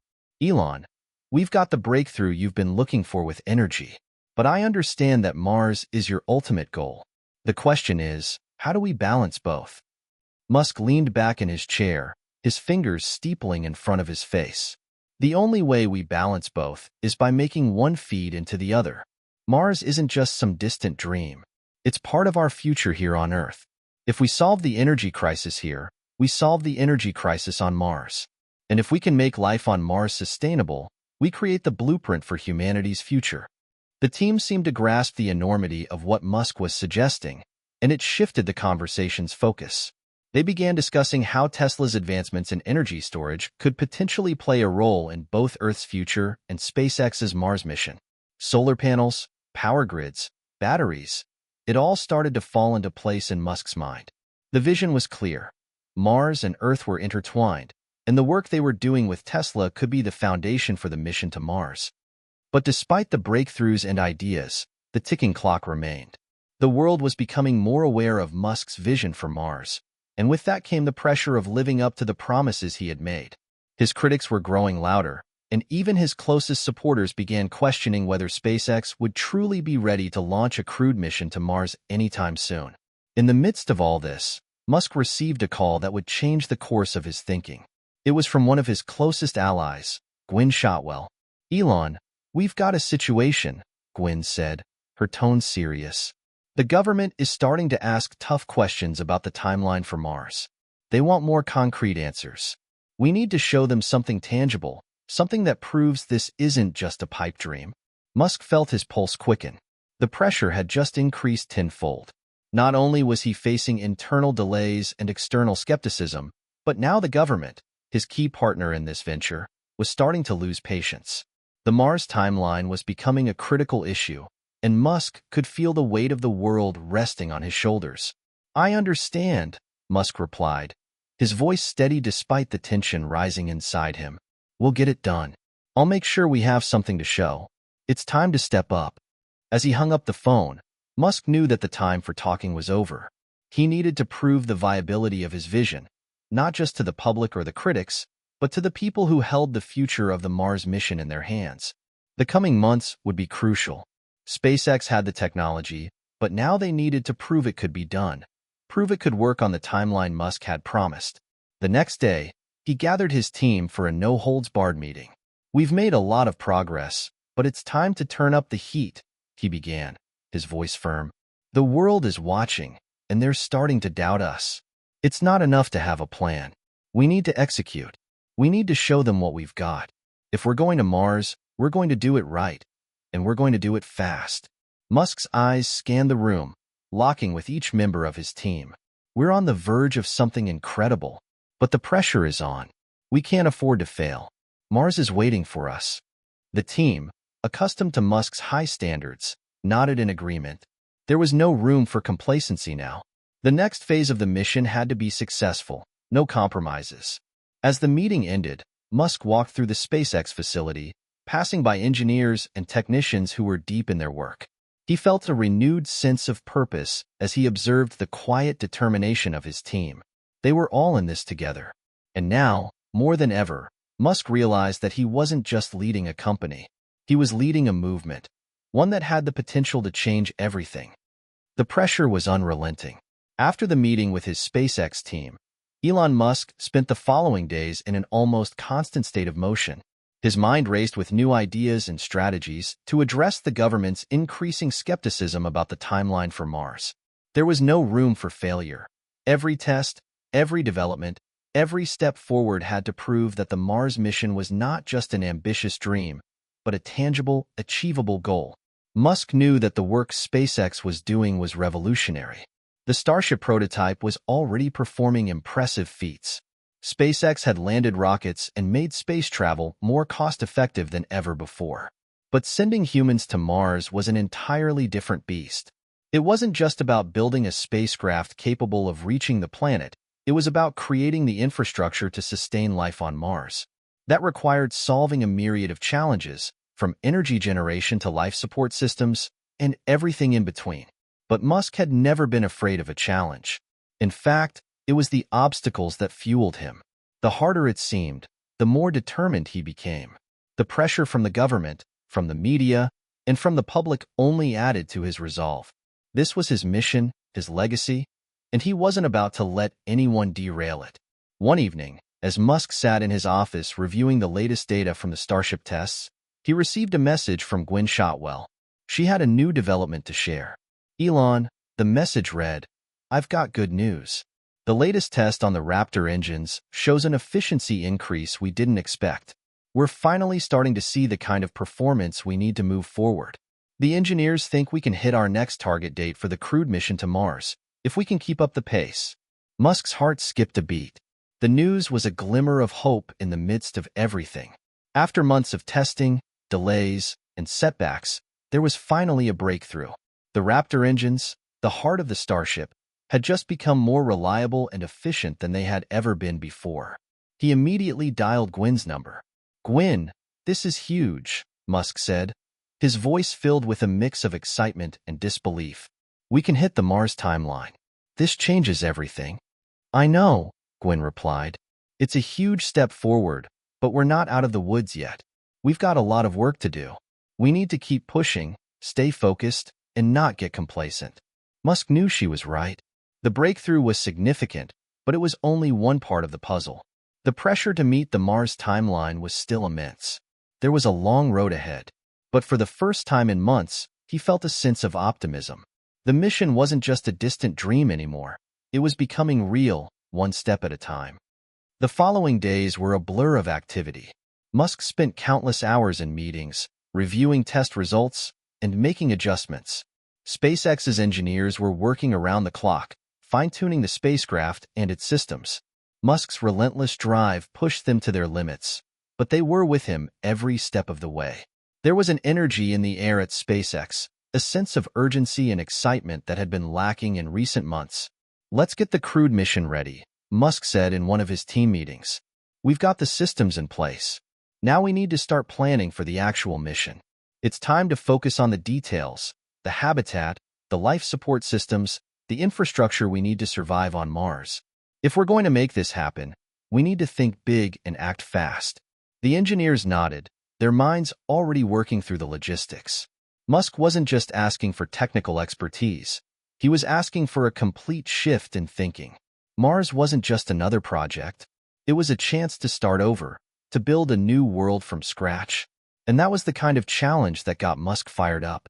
At the same time, the pressure on Tesla continued to mount. The company had made remarkable progress in electric vehicles, energy storage, and solar power, but Musk knew that he couldn't afford to lose focus on either of his companies. Tesla's role in achieving sustainability on Earth and in supporting the Mars mission was critical. He spent hours speaking with the team at Tesla, brainstorming ways to integrate their energy solutions into the infrastructure for Mars. "We need to make sure that the energy systems on Mars are self-sustaining," Musk said during one of his many calls with Tesla's energy division. "Solar power, battery storage, and the infrastructure to tie everything together. It's all interconnected. What we do on Earth will lay the groundwork for Mars. This is a blueprint for humanity's future." The team at Tesla was more than up to the task. They had already made significant strides with their battery technology, and Musk believed that they could create a sustainable energy system for Mars if they could scale up production and refine the technology. It was ambitious, but then again, nothing worth doing was ever easy. Weeks passed in a blur of progress and setbacks. There were still obstacles to overcome, each one more daunting than the last, but Musk's focus never wavered. The breakthrough with the Raptor engines had reignited the sense of possibility within SpaceX, and the collaboration between Tesla and SpaceX was stronger than ever. They were pushing forward on all fronts, with the knowledge that every small victory brought them closer to their goal. Then, the tipping point came, a moment that would define not just Musk's career, but the future of humanity. SpaceX successfully completed a full-scale test of Starship's launch and landing systems. The spacecraft was able to lift off, reach its target altitude, and return to Earth with a controlled landing. It was the most significant milestone SpaceX had reached to date. Elon Musk stood on the observation deck, watching as the Starship successfully touched down on the landing pad. His heart raced as the spacecraft's engines powered down. For the first time in months, Musk felt a surge of relief. The mission to Mars wasn't just a possibility, it was becoming a reality. As he watched the engineers celebrating, Musk allowed himself a moment of quiet reflection. The road had been long and filled with obstacles, but now, for the first time, he saw the path clearly in front of him. The breakthrough with the Raptor engines, the success of the test flight, and the ongoing work with Tesla had all converged into a singular, undeniable truth. Mars was within reach. He turned to Gwen, who had joined him on the observation deck. "We're really doing this," he said, his voice a mix of awe and determination. "We're going to Mars." "We are," Gwen replied with a smile. "It's happening, Elon." Musk took a deep breath and looked out at the horizon. There was still much to be done, but in that moment, he knew that the tipping point had arrived. The mission to Mars was no longer a distant dream. It was the next great leap forward for humanity, and it was happening because he had the courage to see it through. The weeks following the successful test flight of Starship were a whirlwind. Elon Musk and his team at SpaceX were riding high on the momentum of their breakthrough, but there was no time to celebrate. The next phase of the Mars mission had already begun, and the stakes were higher than ever. With the spacecraft now capable of reaching Mars, it was time to turn their focus to the real challenge: sustaining human life on the Red Planet. Musk knew that this would be the true test of his vision.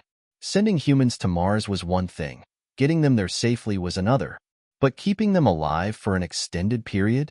That was a whole different ballgame. The Martian environment was inhospitable in every sense. It lacked breathable air, liquid water, and a stable atmosphere. The temperature was brutal, with lows that could freeze equipment and even human flesh. Radiation from the sun bombarded the planet's surface, making long-term habitation extremely dangerous without proper protection. It was a problem Musk had been thinking about for years, but now, the pressure to find a solution had become urgent. SpaceX had the rockets. They had the spacecraft. But now they needed the systems to make life on Mars not just possible, but sustainable. Musk's first move was to call a meeting with his core SpaceX team. He needed to make sure everyone was on the same page. The mission wasn't just about reaching Mars. It was about creating a new home for humanity. "We've done the impossible with Starship," Musk began, his voice steady but filled with determination. "Now it's time to tackle the real challenge. We need to think beyond the launch and landing. How do we survive on Mars? How do we create a self-sustaining colony that can thrive on the planet? The room fell silent. The team had been working tirelessly on the spacecraft, but now Musk was asking them to think even bigger. The task ahead was monumental. One of the senior engineers, Maria, spoke up. We've made a lot of progress with energy systems, solar, batteries, that sort of thing. But Mars is going to need more than just a power source. We need to build an ecosystem. We need to think about food, water, and air. How are we going to generate oxygen? How will we produce food in such an unforgiving environment? Musk nodded. These were the exact questions he had been wrestling with for months. Mars had no natural oxygen supply, so they would need to bring their own, or at the very least, figure out how to generate it. The same went for food. They couldn't just rely on shipments from Earth. Mars would need to be self-sufficient. That's where Tesla comes in, Musk said, looking at the engineers. We've made breakthroughs on Earth with energy storage and solar power. The same principles apply on Mars. We can use solar panels to generate electricity, and we can use the energy to power systems that extract water from the atmosphere and produce oxygen. It's all about making the most of what we have.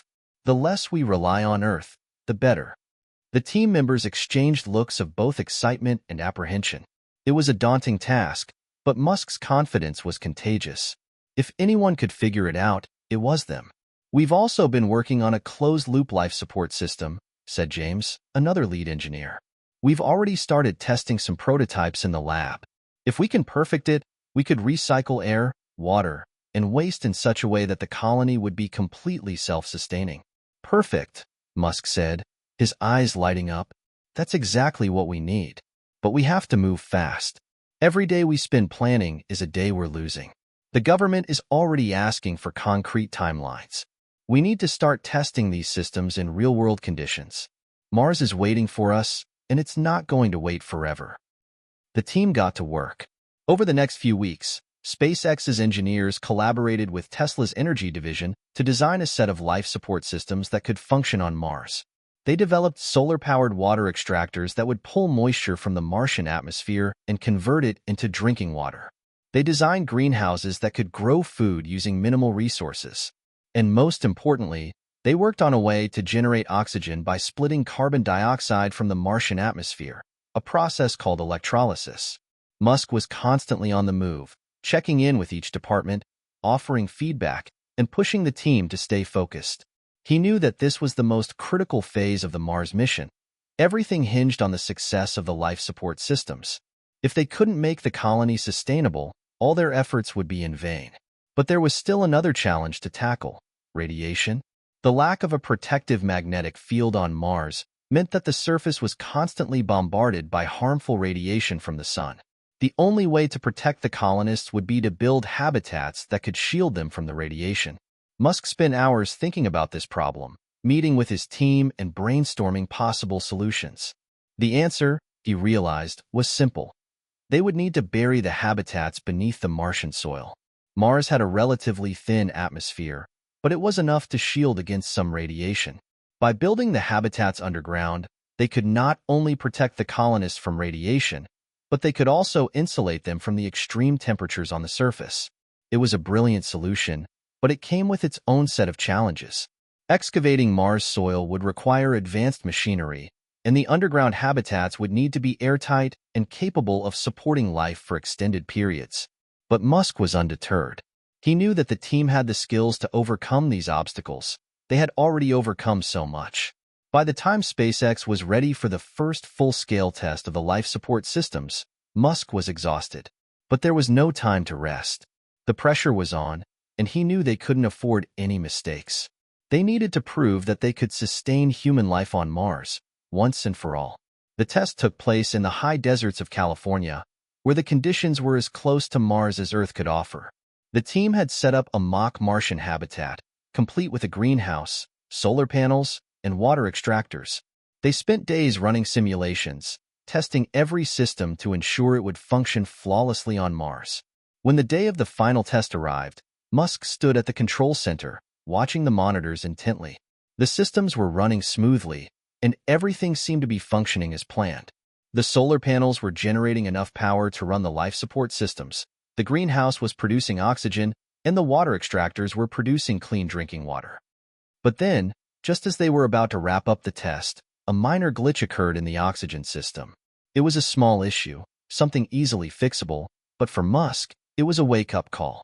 Even the smallest failure could have catastrophic consequences on Mars. He quickly turned to his team. "We need to fix this. We need to make sure everything works flawlessly. We can't afford to fail when it's a matter of life and death." The engineers immediately went to work, diagnosing and repairing the issue. Within minutes, the system was up and running again. Musk breathed a sigh of relief, but he knew that this was just the beginning. There would be more tests, more challenges, and more obstacles to overcome before they could say they were truly ready to send humans to Mars. But in that moment, as he stood among his team, Musk felt a deep sense of pride. They were doing something no one had ever done before. They were building the future of humanity. And no matter how difficult the road ahead, he knew they were on the right path. The weeks following the successful life support system tests were a blur of intense preparations. With each passing day, the reality of what they were about to attempt set in further. Musk's dream of sending humans to Mars was no longer just a distant goal. It was imminent. The first crewed mission was now only months away, and every part of SpaceX's machinery, every system they had painstakingly developed, would need to be flawless. Musk knew that the pressure to succeed was immense. The entire world was watching. Failure wasn't an option, not for him, not for SpaceX, and certainly not for humanity. This was the culmination of years of work, countless hours, and sacrifices. But the true test was yet to come, the mission itself. He stood in the SpaceX command center late one evening, watching as the countdown clock for the mission ticked down. The first crewed flight to Mars was a historic event, an event that would reshape humanity's future. If it succeeded, they would have proved that Mars was within reach. If it failed, the repercussions would be catastrophic. He couldn't afford to think about failure. That was a mindset he couldn't afford. Instead, he focused on the work ahead. The test flights had gone well, the life support systems were ready, and the technology to get the crew to Mars had been thoroughly vetted. But there was still so much left to do. The final checks were underway, and each detail had to be scrutinized. "Gwyn, I need an update on the launch," Musk asked, turning to the SpaceX president, who was standing nearby with a team of engineers. "We're on track, Elon," Gwyn replied, her voice steady but filled with a hint of excitement. "The crew is ready, the spacecraft is prepped, and the final checks on Starship are almost complete. We've got a green light from the engineers and the mission control team. Everything looks good." "Good," Musk replied, taking a deep breath. "I want to make sure every possible scenario is accounted for. The safety of the crew is paramount." "Absolutely. We've prepared for every contingency. We'll be ready for anything," Gwyn reassured him. Musk nodded, but there was still a knot in his stomach. It was the kind of pressure he had grown accustomed to over the years, always on the verge of the next big breakthrough, always with the weight of the world on his shoulders. But now, with the first crewed mission to Mars just days away, it felt different. The stakes had never been higher. At the same time, the excitement among the team was palpable. SpaceX had become a tight-knit family over the years, and the upcoming mission to Mars wasn't just a test of their technology. It was a test of everything they had worked for. The engineers and scientists who had been involved with the mission from the start were eagerly preparing for the historic flight, knowing that their work would pave the way for humanity's future. Musk took a moment to reflect. He thought back to his childhood, to the long nights spent dreaming of space, and the countless times he had been told that it was impossible. There were so many doubters. Even now, some people believed it was too risky, too far-fetched. But Musk had always believed in the power of human innovation, in the ability to overcome the impossible. Now, more than ever, he was determined to prove that humanity could take its place as a multiplanetary species. The next few days passed in a blur of activity. The crew was briefed on the mission, undergoing final training to prepare for the unknowns they would face on Mars. The engineers ran simulations, testing the life support systems in real time, ensuring that everything would work flawlessly. The last round of technical checks on Starship was completed, and the crew boarded the spacecraft for their final rehearsals before the big day. As Musk stood at the launch pad on the morning of the mission, he couldn't help but feel a sense of awe. This was it, the moment they had all been working for. The rocket stood tall in front of him, a testament to the years of innovation and perseverance that had brought them this far. He watched as the crew, suited up and ready for the journey, walked toward the spacecraft. Their faces were a mix of excitement and determination, but there was also a clear understanding of the risks they were about to take. Musk had selected the best astronauts for this mission, men and women who were not only highly trained, but who also shared his vision for humanity's future. They were the ones who would be the first to step foot on Mars, the ones who would blaze the trail for the rest of humanity. As the crew entered the spacecraft, Musk felt a pang of nervousness, but it was quickly replaced by a sense of pride. These were the pioneers, the ones who would make history. "Are we ready?" Musk asked Gwen, who was standing next to him. "We're ready," she replied with a smile. "This is it, Elon. We've come a long way." The launch sequence began, and Musk turned his attention back to the spacecraft. He could hear the hum of the engines coming to life, feel the vibrations in the ground as the rocket prepared to take off. His pulse quickened. This was the culmination of everything he had worked for, everything he had dreamed of. 10 seconds. The voice over the loudspeaker counted down. Musk's breath hitched. He glanced at the faces of the engineers, the ground crew, and the astronauts. They were all in this together. And now, they were about to take humanity's next giant leap forward. 3, 2, 1. The countdown ended. With a deafening roar, Starship ignited, and the rocket soared into the sky, climbing higher and higher, leaving the Earth behind. The crowd at the launch site erupted in applause, but Musk stood still, watching the rocket disappear into the sky. His heart pounded in his chest as he watched the vehicle ascend.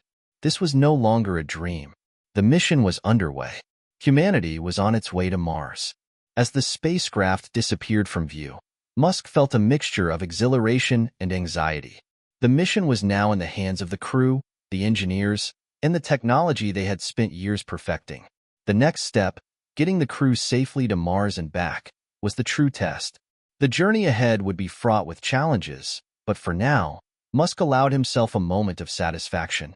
They had done it. The first crewed mission to Mars was no longer just a concept, it was real. And no matter what came next, Musk knew they were about to make history. The days and nights on the spacecraft were long.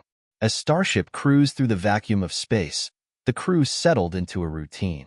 But despite the calm exterior of their operations, the weight of the mission was always present. They were the first humans ever to venture so far into the cosmos, and the journey to Mars would take 6 months. Nothing was guaranteed. Musk's meticulous planning and technological innovations had set them up for success, but the unknowns of space and Mars still loomed large. Inside the spacecraft, the crew moved like clockwork. Astronauts Sarah, Javier, and Amir were responsible for piloting and navigating Starship.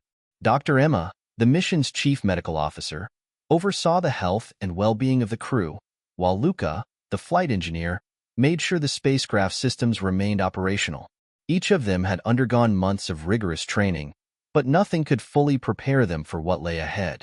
Elon Musk, still glued to mission updates from SpaceX's command center, checked in with the crew regularly. It had been an exhilarating start to the mission, but Musk was determined not to let excitement cloud his focus.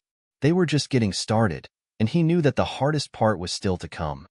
Inside the spacecraft, the crew gathered for their daily check-in. Each crew member had their own assigned task for the day, but it was also a time for them to bond, to reinforce their collective mission, and to ensure the mental health of everyone aboard. Musk had insisted that the mental aspect of space travel was just as important as the technical details, and he was keenly aware that prolonged isolation could take its toll. "How are we feeling today, team?"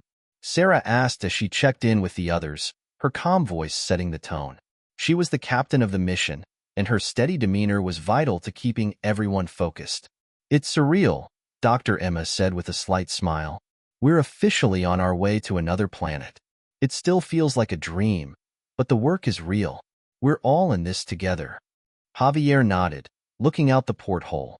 The view of Earth, now a distant blue, filled him with a mix of awe and longing. "I've never seen anything like this. It's beautiful, but I think the hardest part is the isolation. We've left everything behind." Amir, who had been quietly working at his station, added, "But that's what makes this important. We're pioneers. No one has ever done this before, and we're doing it for humanity." There was a sense of unity among the crew, despite the heavy weight of their journey. Each of them understood that they weren't just traveling to Mars. They were symbolizing humanity's capacity to push beyond what was known and into uncharted territory.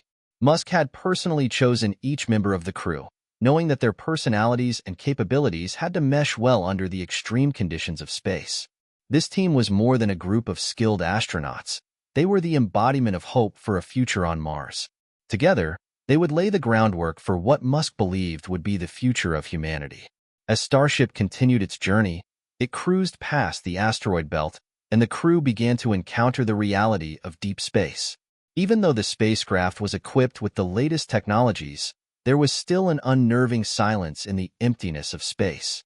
For the astronauts, every moment was both a test of their resilience and a reminder of the unknowns.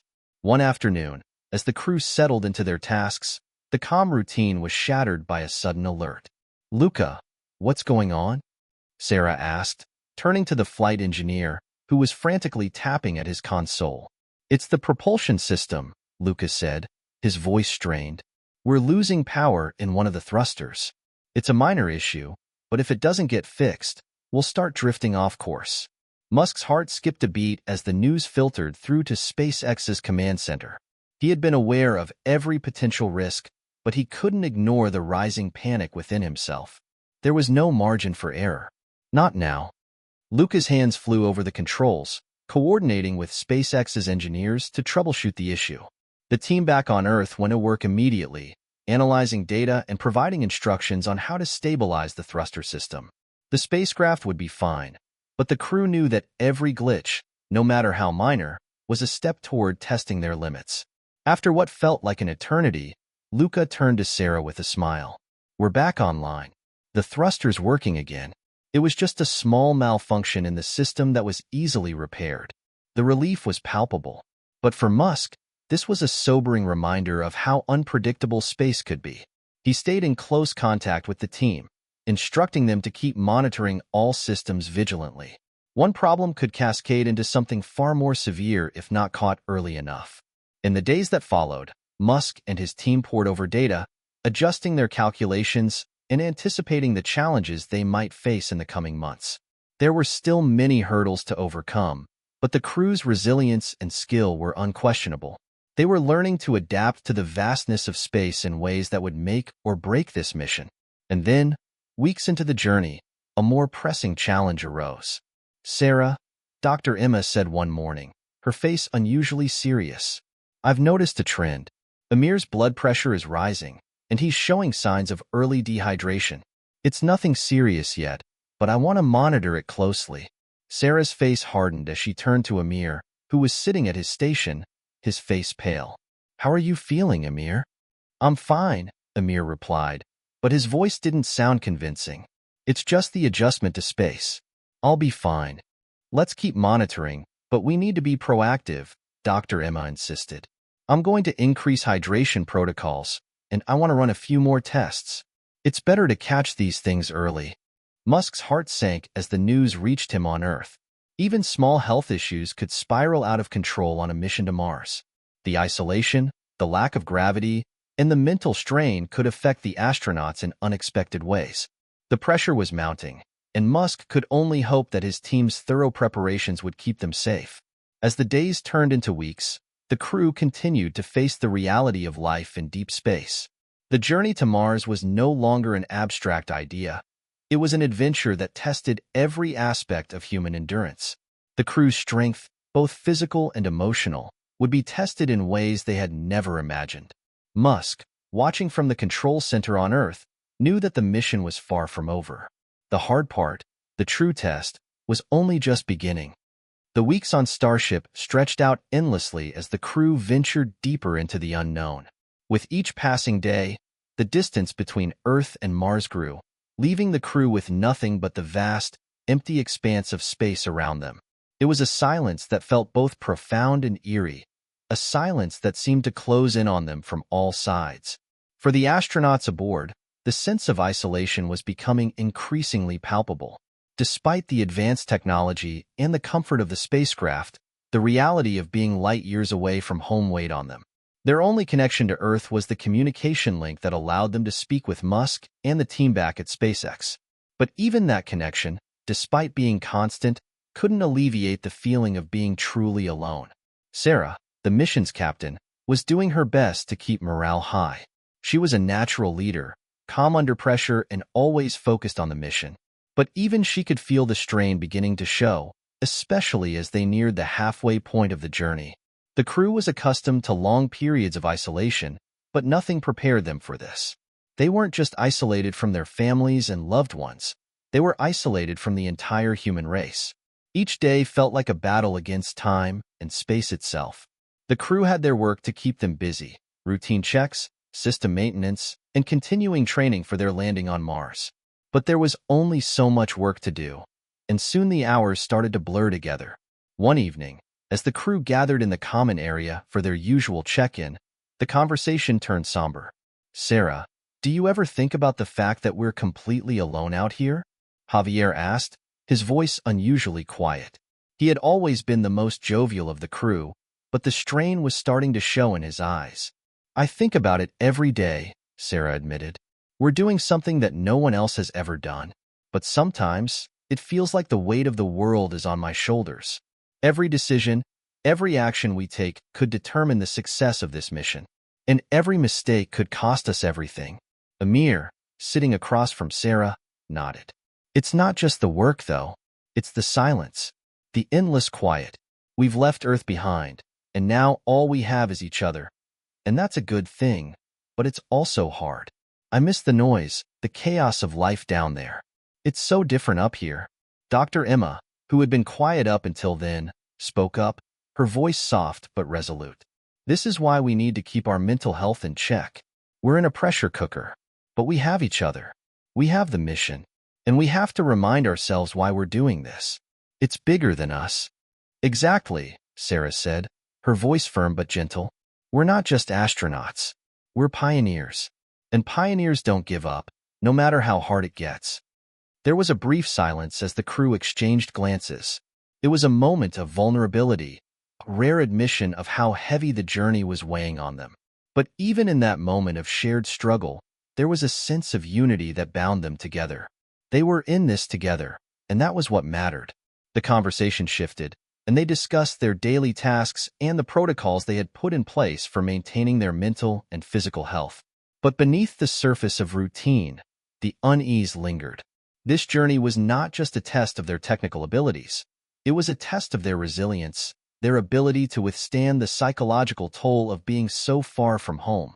In the days that followed, the crew continued to battle the monotony of space travel. The medical tests on Amir had shown that his health had stabilized, but the isolation was beginning to take a toll on his mood. He became more withdrawn, and the once jovial astronaut began to show signs of stress. The others noticed it, but didn't want to press him. They all knew that the psychological strain was as real as the physical challenges they faced.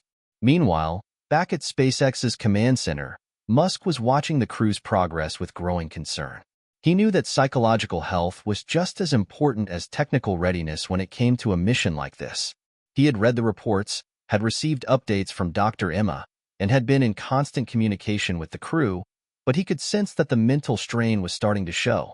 Despite the troubling reports, Musk refused to let the stress get the better of him. He poured his focus into ensuring that every other aspect of the mission was in place. Every backup system was tested, every possible contingency was mapped out, and every piece of data was reviewed.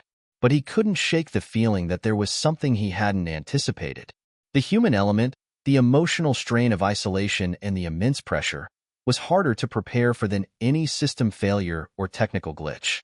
As the mission continued, Musk stayed in close contact with Gwyn and the rest of the SpaceX team, making sure that everything back on Earth was running smoothly. But his thoughts often drifted back to the crew. He knew that they were facing the hardest part of the journey, and he could only hope that they would continue to pull through. Then, one day, as the crew sat down for another check-in, Sarah looked up at the screen, her eyes wide with disbelief. "Is that Mars?" she asked, her voice barely above a whisper. The rest of the crew turned to look at the screen, and their breath caught in their throats. On the monitor, a faint red dot appeared in the distance, growing larger as Starship approached the red planet. It wasn't just a speck of light anymore. It was Mars. For a moment, time seemed to stand still. It was the culmination of years of work, of struggles and sacrifices. The planet that had once seemed so distant, so unreachable, was now within their grasp. And for the first time in weeks, the crew felt a renewed sense of purpose. "We're almost there," Javier said softly, a sense of wonder in his voice. They were no longer just drifting through space. They were heading toward Mars. The end of the journey was in sight. Musk, watching the feed from Earth, felt a wave of emotion wash over him. His dream was no longer just a vision. It was real. His heart swelled with pride, but there was no time for celebration. They still had to land, and that would be the true test. But for now, the crew had a moment, a brief moment, to soak in the magnitude of what they had accomplished. They were the first humans ever to approach Mars. The impossible was now possible. And yet, as the spacecraft drew closer to the Martian surface, Musk couldn't shake the feeling that the real challenge was just beginning. The first sight of Mars was exhilarating, but it came with a heavy responsibility. For the past several weeks, the crew had been preparing for this moment, running through every possible scenario in their minds. They had spent countless hours simulating the landing process, ensuring that they were ready for the unknown. But no amount of preparation could eliminate the reality that they were about to attempt something that no human had ever done before, landing on Mars. "Everyone, this is it," Sarah said, standing at the front of the crew cabin, her voice steady but tinged with excitement. "This is the moment we've been training for. We've come this far, and now we finish the job. We are about to make history." The crew gathered around her, their faces illuminated by the soft glow of the cockpit lights. Sarah's calm demeanor had always been a source of stability, but today, even she couldn't hide the sense of awe that filled the air. Mars was no longer just a distant point of light. It was a planet, a world they would land on and explore. "We're going to land on Mars," Javier repeated quietly, his voice almost disbelieving. "It's happening." Luca, the flight engineer, was already working at his station, his hands flying over the controls as he checked the spacecraft systems one last time. "Thrusters are ready. All systems are functioning normally. We're cleared for descent. Starship is good to go." Dr. Emma, who had been closely monitoring the crew's health, gave a small smile, though her eyes betrayed the weight of the moment. "We've trained for this, and we're prepared. Just remember to stay calm and stick to the plan." Amir, who had been quieter than usual, looked out the window at the red planet, his face illuminated by the reflection of Mars's surface. His earlier health concerns seemed to have eased for the moment, but the tension in his posture was palpable. "This is the moment. We make it or break it here." Sarah nodded. "Let's stay focused. We've got this." As the spacecraft began its descent toward the Martian surface, the crew's routine shifted. Their every action became more deliberate, each move calculated. The once serene environment inside Starship was now filled with the sound of rapid typing, system checks, and updates. Musk, sitting at SpaceX's mission control in Hawthorne, California, watched the live feed with a mix of anxiety and excitement. He could hear the hum of the spacecraft's engines as they entered Mars's atmosphere. The screens in front of him flickered with data, indicating the spacecraft's speed, trajectory, and altitude. Everything was as planned, but the real test was yet to come. "Everything's looking good," Gwynne Shotwell, SpaceX's president, said from beside him. "They're on course. Let's hope they make it down safely." Musk nodded, though his eyes were fixed on the screen. He knew that even with the most advanced technology and years of preparation, there was still so much that could go wrong. A small miscalculation in the descent, a glitch in the system, or a sudden change in the Martian atmosphere could all spell disaster. He had no choice but to wait. Back on Starship, Sarah gave the final order, initiating landing sequence. The crew watched intently as the spacecraft's systems adjusted for the descent. The lander's thrusters fired, slowing their speed as they neared the surface of Mars. The tension in the cabin was palpable. It felt as though time had slowed down, each second stretching into infinity. Luca monitored the thrusters. We're coming in a bit steeper than expected. Adjusting trajectory. Take it slow, Sarah instructed. We can't afford any mistakes. The red Martian surface grew larger as they descended, and it became apparent that this landing wasn't going to be as smooth as anticipated. There were small tremors as the spacecraft adjusted its course, compensating for the atmosphere's irregularities. The descent was rougher than planned. But then, with a soft thud, Starship made contact with the Martian surface. The entire crew exhaled in unison, their bodies tense with the effort of maintaining control. "We're down," Sarah said, her voice breaking the silence. "We're on Mars." A cheer erupted among the crew, but the celebration was brief. There was no time to waste. They had made it, yes, but now they had to ensure the safety of the crew and the integrity of the landing site. "Let's do the checks," Dr. Emma said, her voice calm but firm. "We need to ensure everything is stable before we begin any outside operations." The crew immediately went to work, double-checking the spacecraft systems. The landing gear, which had been specially designed to withstand Mars's gravity, was intact. The communication link with Earth remained stable, and the life support systems were functioning as expected. However, there was one issue. The surface around them was much rockier than anticipated, and they would need to move carefully to avoid any damage to the ship. As the minutes passed, the realization began to sink in. Their mission was now real. They were standing on a planet that had once been the stuff of dreams and science fiction, the planet that had been the focal point of Elon Musk's grand vision. And now, here they were, the first humans to ever set foot on Mars. "We're ready to step outside," Sarah said, turning to the crew. "Let's make history." Amir, who had been looking out the window in awe, nodded. "It's surreal." But there was no time for awe. The crew suited up in their advanced spacesuits and made their way to the airlock. The first steps on Mars would be monumental, but the task ahead was far from over. They had to set up their base, establish their first habitat, and begin their scientific mission. As the airlock door opened, the crew took their first steps onto the Martian soil. The reddish dust swirled around their boots, and the faint, thin atmosphere of Mars pressed against their suits. The landscape stretched out before them, vast, barren, and beautiful. "We did it," Sarah said, her voice shaking slightly with emotion. "We're on Mars." The team gathered together in a moment of quiet celebration. They had made it this far, and no matter what challenges lay ahead, they knew they had already achieved something extraordinary. Meanwhile, Musk, watching from Earth, felt his heart race as he saw the images of his team standing on the surface of Mars. A small part of him had always known this moment would come, but to see it unfold in real time, to see his dream become reality, was something he could never fully have anticipated. For a brief moment, the world seemed to stop. The impossible had been accomplished, the first human footsteps on Mars. But Musk knew the journey was far from over. It was only the beginning. There would be more obstacles to face, more risks to navigate, and more challenges to overcome. But in that moment, he allowed himself a moment of reflection. History had been made. The Martian soil was unlike anything the crew had ever encountered, dry, red, and eerily quiet. As they stepped onto the surface, the gravity felt lighter than Earth's, but not by much. They moved cautiously, aware that they were the first humans to leave a footprint on another planet. Yet, beneath their awe, the crew knew the real work was just beginning. Sarah was the first to speak after they all stood in a small circle, taking in their surroundings. "This is just the start. The next few hours will determine the rest of our mission. Let's stay sharp." The atmosphere was thin, and the temperatures on Mars were bitterly cold.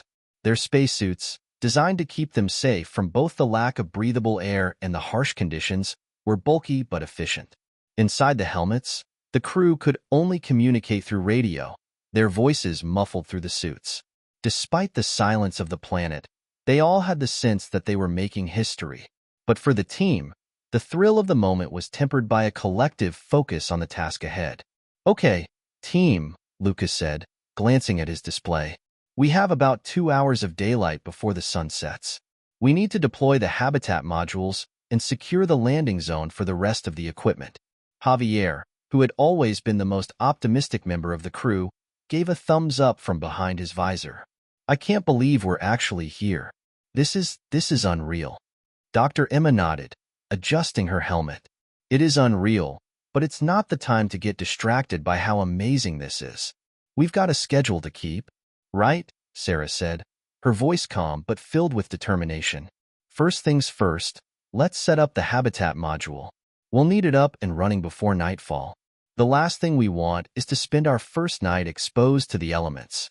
The crew split into two teams. Sarah, Luca, and Amir went to work on the habitat, carefully positioning the module and preparing it for installation. Javier and Dr. Emma began setting up a smaller science station and a rover, essential for exploring the area and conducting the initial surveys. Mars wasn't just a challenge because of its harsh conditions. It was a blank canvas, a planet that had never seen the touch of human hands. Every move they made had to be calculated, deliberate, and precise. There was no room for error. As they worked, Sarah occasionally paused, taking in the landscape around her. There was something almost poetic about the barren beauty of Mars. The deep reds and oranges of the rocks, the endless horizon stretching out before them. It felt like they had landed in another world, untouched by humanity's hand. She knew this place would become a home, a place where people would live and thrive. But the enormity of that idea weighed heavily on her. "Look at this," Amir said suddenly, his voice crackling through the radio. "You can see the remnants of ancient riverbeds.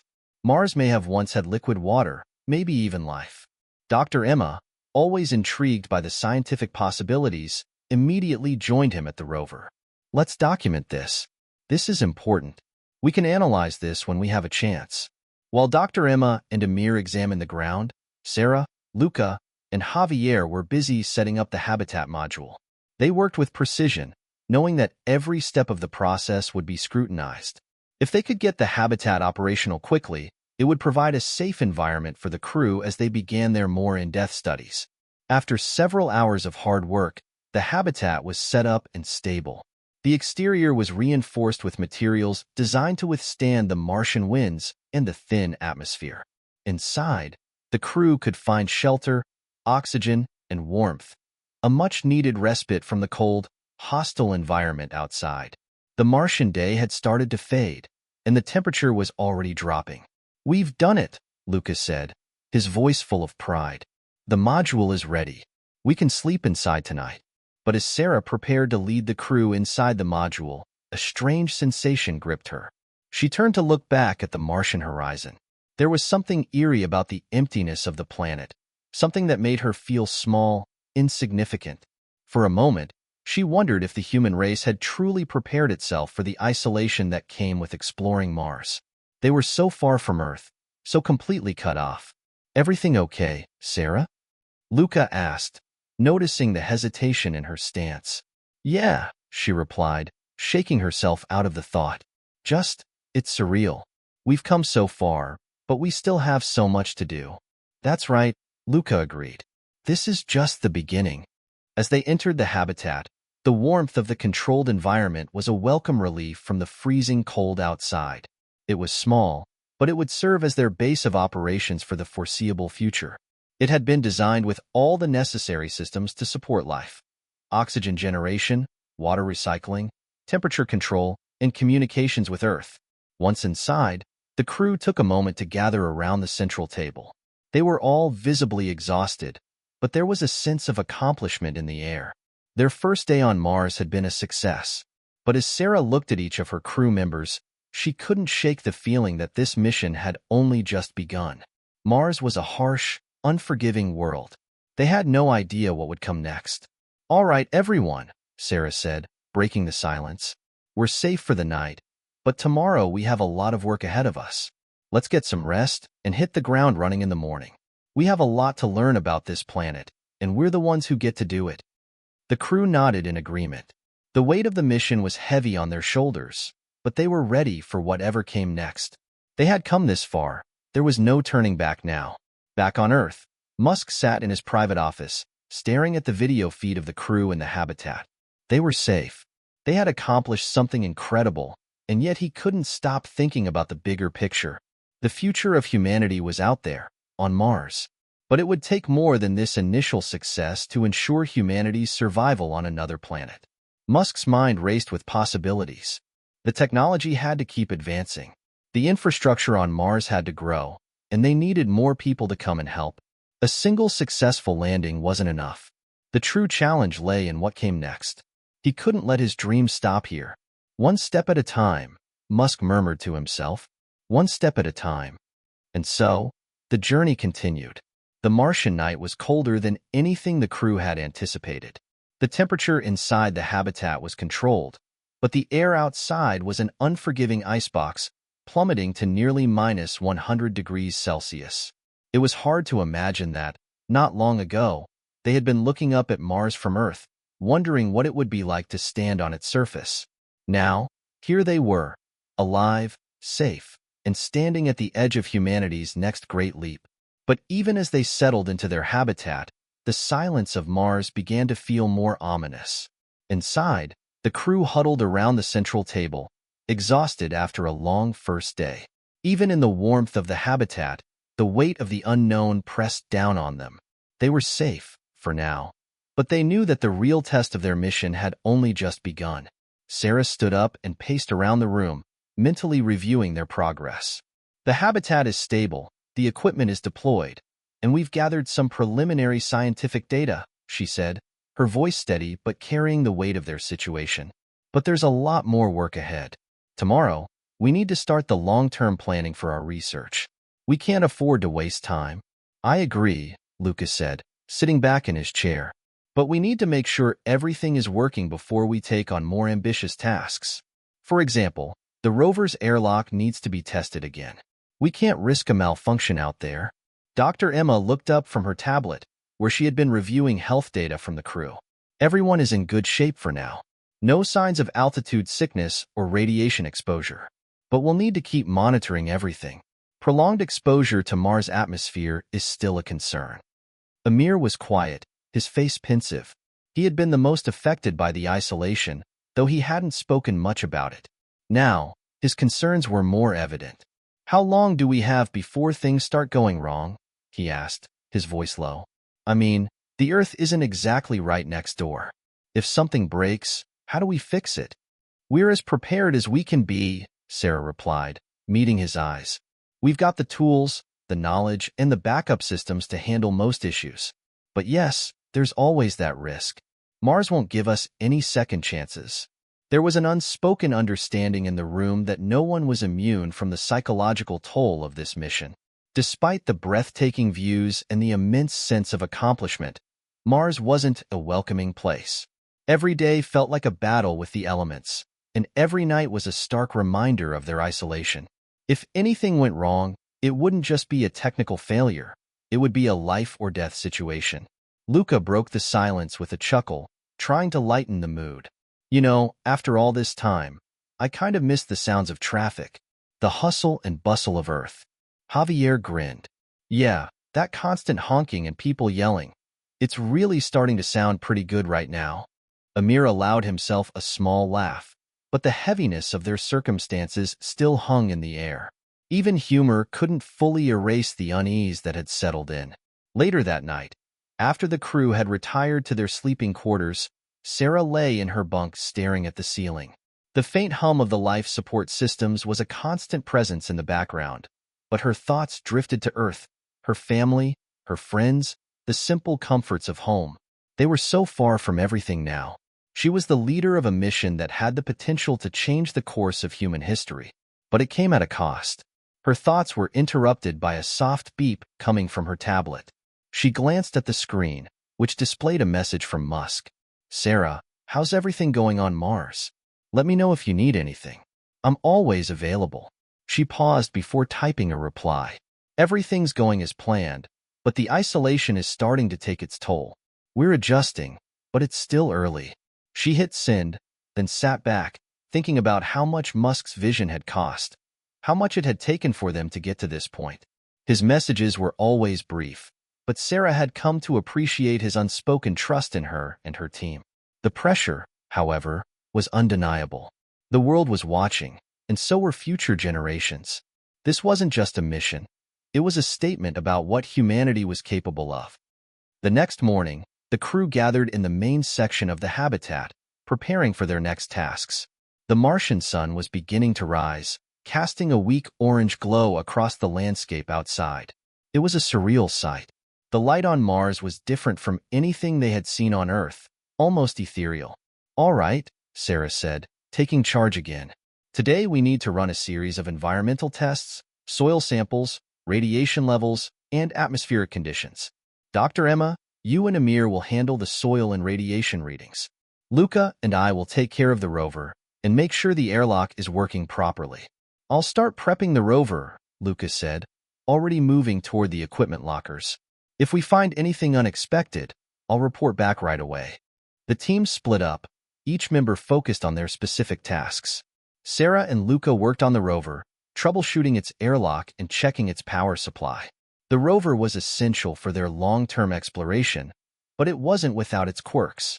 Mars' gravity, combined with the unexpected wind speeds, had made its systems less predictable than anticipated.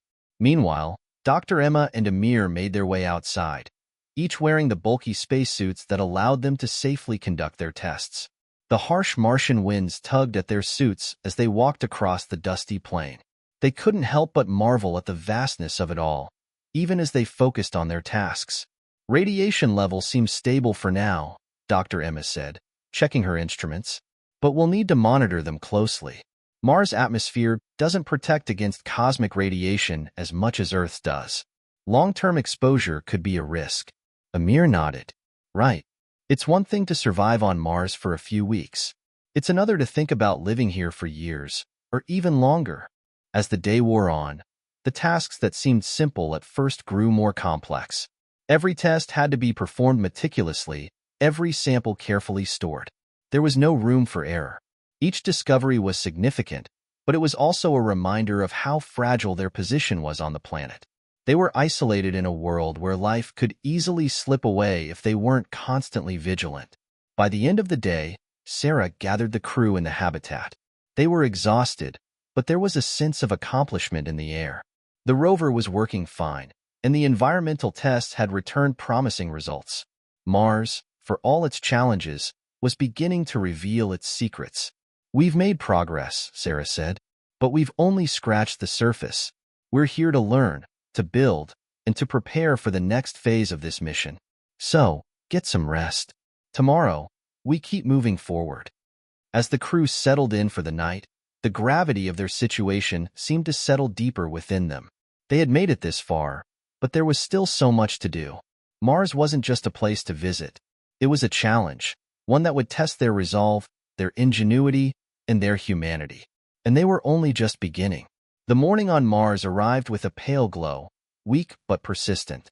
The landscape outside the habitat was quiet, a vast stretch of red dust and jagged rocks, all seemingly untouched. For a moment, the crew stood in front of the observation window, mesmerized by the sight. Everything felt so surreal.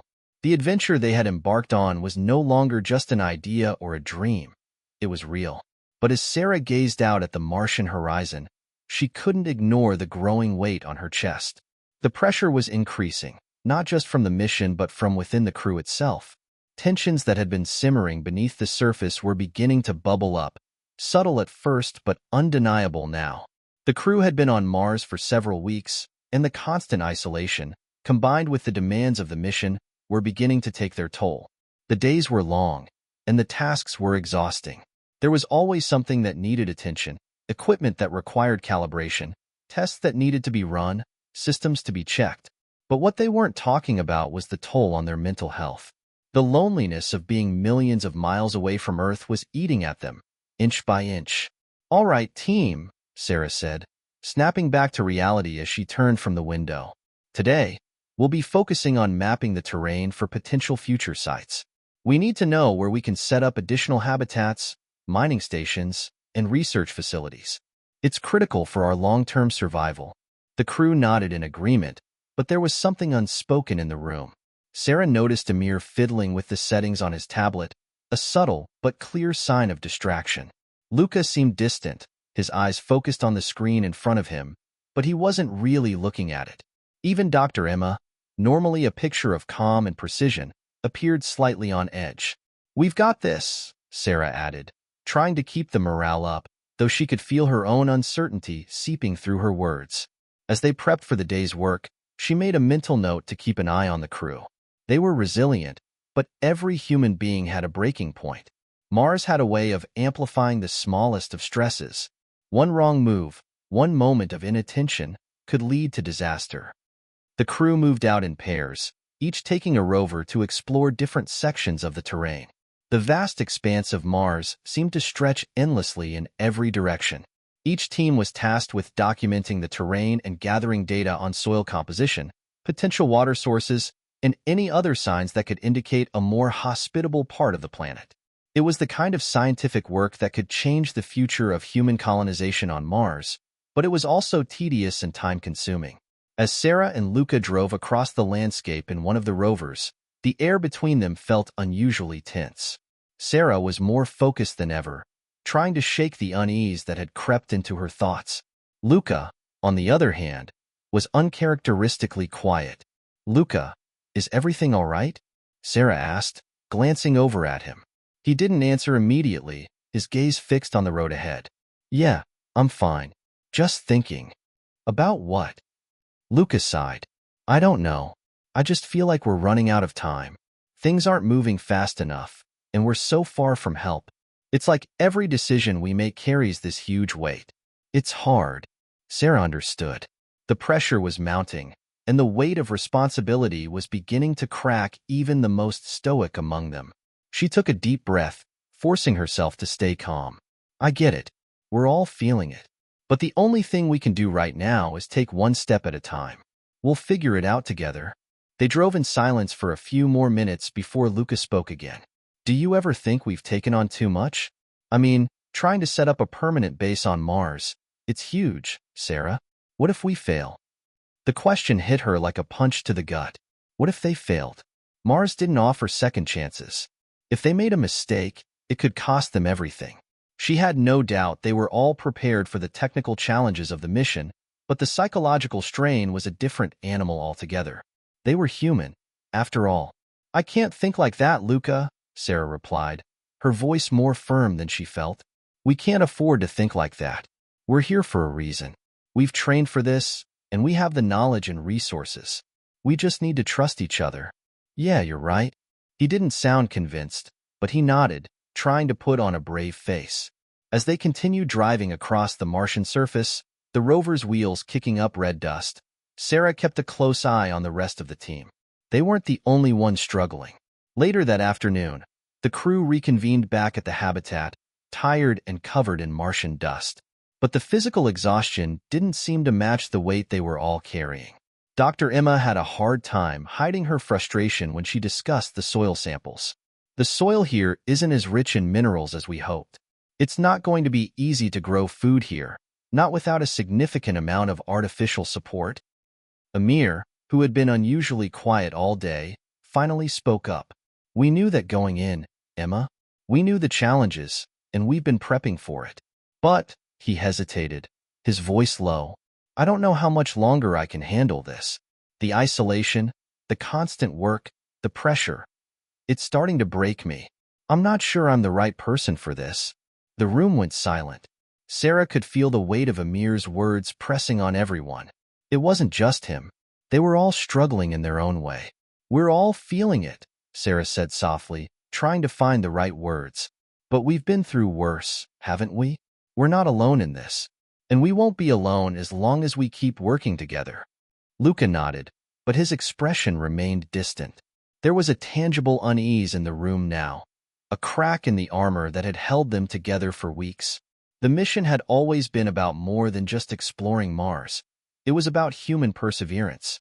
But the reality of life on Mars was beginning to weigh too heavily. The isolation, the pressure, and the unknowns of the planet were taking their toll on even the most seasoned members of the crew. Sarah knew it wasn't just about physical survival anymore. It was about keeping their spirits intact. If they didn't find a way to address the tension and keep their focus, the mission could collapse long before they had a chance to achieve their goals. As she stared at the team, her mind raced. They couldn't afford to let Mars break them, not now. But how could she lead them through the hardest challenge of their lives, when even she was starting to question whether they could endure it? The silence in the habitat was thick. It wasn't the peaceful kind of quiet that comes with being alone in nature, but a heavy, suffocating stillness. The crew had spent the entire day working, mapping the terrain, analyzing rock samples, testing equipment, but none of them had spoken much. Not since Amir's confession the previous night. Sarah sat at the command center, staring at the digital maps spread out in front of her. The lines and grids seemed to blur together as her exhaustion caught up with her. She had barely slept in the last few days, her mind constantly racing with the weight of decisions. The crew was on the edge, and she could feel it in the air. Every movement, every word, was more fragile than ever. She glanced around the room. Amir was sitting in the corner, his head down, staring at his tablet but not really reading anything. Luca, as usual, was absorbed in his technical tasks, but there was something off about the way he moved, hesitant, as though afraid of making a mistake. Dr. Emma, ever the professional, was reviewing health reports, but Sarah could see the strain in her eyes. Even she, the calmest of the group, wasn't immune to the relentless pressure. And then there was Javier, who had been unusually quiet. He hadn't said much in the last few days, but Sarah could sense that the mental toll was hitting him too. The loneliness, the pressure, the constant reminder that they were far from home, with no one to help if something went wrong. It wasn't just the technical challenges that were making this mission harder. It was the human element. The fact that they were living in a metal box, on a barren planet, with no escape. They were all beginning to break in ways they hadn't anticipated. Sarah, Amir's voice cut through her thoughts, breaking the silence that had grown more oppressive with every passing minute. She turned to look at him. "We need to talk," he said softly. Sarah nodded. "All right, let's sit down." The rest of the crew, sensing the shift, watched them warily. No one said anything, but everyone knew what this conversation was about. It had been building for days. They gathered around the small table in the center of the room. The tension in the air was palpable, each person weighing the situation but unwilling to speak first. Sarah could see that this wasn't just about the mission anymore. It was about the crew's collective mental health. They had all been trying to hold it together, but it was becoming impossible. "I think we're reaching a breaking point," Amir said, his voice low but firm. "It's getting harder to keep going. I'm not sure I can do this anymore." His words landed heavily in the room. No one spoke immediately, but the looks they exchanged said it all. It wasn't just Amir. They were all struggling. Dr. Emma sighed, pushing her tablet aside. "We've all been under a lot of stress. No one expected this to be easy, but it's harder than I imagined. We knew the risks, but the isolation, the weight of the mission, it's starting to break us down." Luca ran a hand through his hair, finally speaking up. "I thought I could handle this. I thought the challenge of it would push me. But lately, I just feel like I'm barely holding it together. I can't focus anymore. My mind keeps wandering to Earth, to everything we left behind." Sarah sat back in her chair, taking it all in. The crew wasn't just physically tired, they were mentally and emotionally drained. They had crossed a threshold, and it felt like there was no going back. "We've been here for weeks now," Sarah said, her voice steady but filled with emotion. "We came here to make history, to build something that would change humanity's future. But we're human, too. And right now, we're all feeling the weight of that. The isolation, the pressure, the fear." She paused, letting her words sink in. This mission isn't just about success. It's about survival. And survival means we need to take care of ourselves and each other. I can't do this alone. None of us can. The room fell into a heavy silence. Everyone was thinking, processing, and feeling the enormity of Sarah's words. Amir broke the silence first. "What do we do now?" Sarah looked around at her team, their faces drawn with fatigue but filled with determination. "We talk about it. We need to be open with each other about how we're feeling. We can't keep bottling everything up. If we're going to make it through this, we need to support each other. Not just as colleagues, but as a team, as a family. We're in this together." Luca leaned forward. "So, we make a plan. A real one. Not just about the mission, but about how we manage this. Our mental health, our well-being, these are just as important as everything else. Dr. Emma nodded, her voice calm but resolute. We need to schedule regular check-ins, not just for the mission's progress, but for ourselves. We need to make sure we're all taking care of each other. Amir gave a small nod, though his face still reflected the weight of his words. And we need to give ourselves permission to fail, to not be perfect, to have bad days, to let the cracks show, without feeling like it will all fall apart. There was a collective understanding in the room. They were all vulnerable in this moment, human in a way that Mars could never truly understand, and they needed to embrace that vulnerability, not hide from it. Sarah let out a long breath, feeling the weight in her chest ease slightly. Exactly. We can't keep pretending everything is fine. It's okay to not be okay. We're in uncharted territory, and that's going to be hard. But if we face it together, we'll get through it. Luca gave her a wry smile. It's a relief to hear you say that. I've been feeling like I'm not supposed to admit how tough this is. I think we all have. That's the thing about being on Mars, Sarah said, smiling back.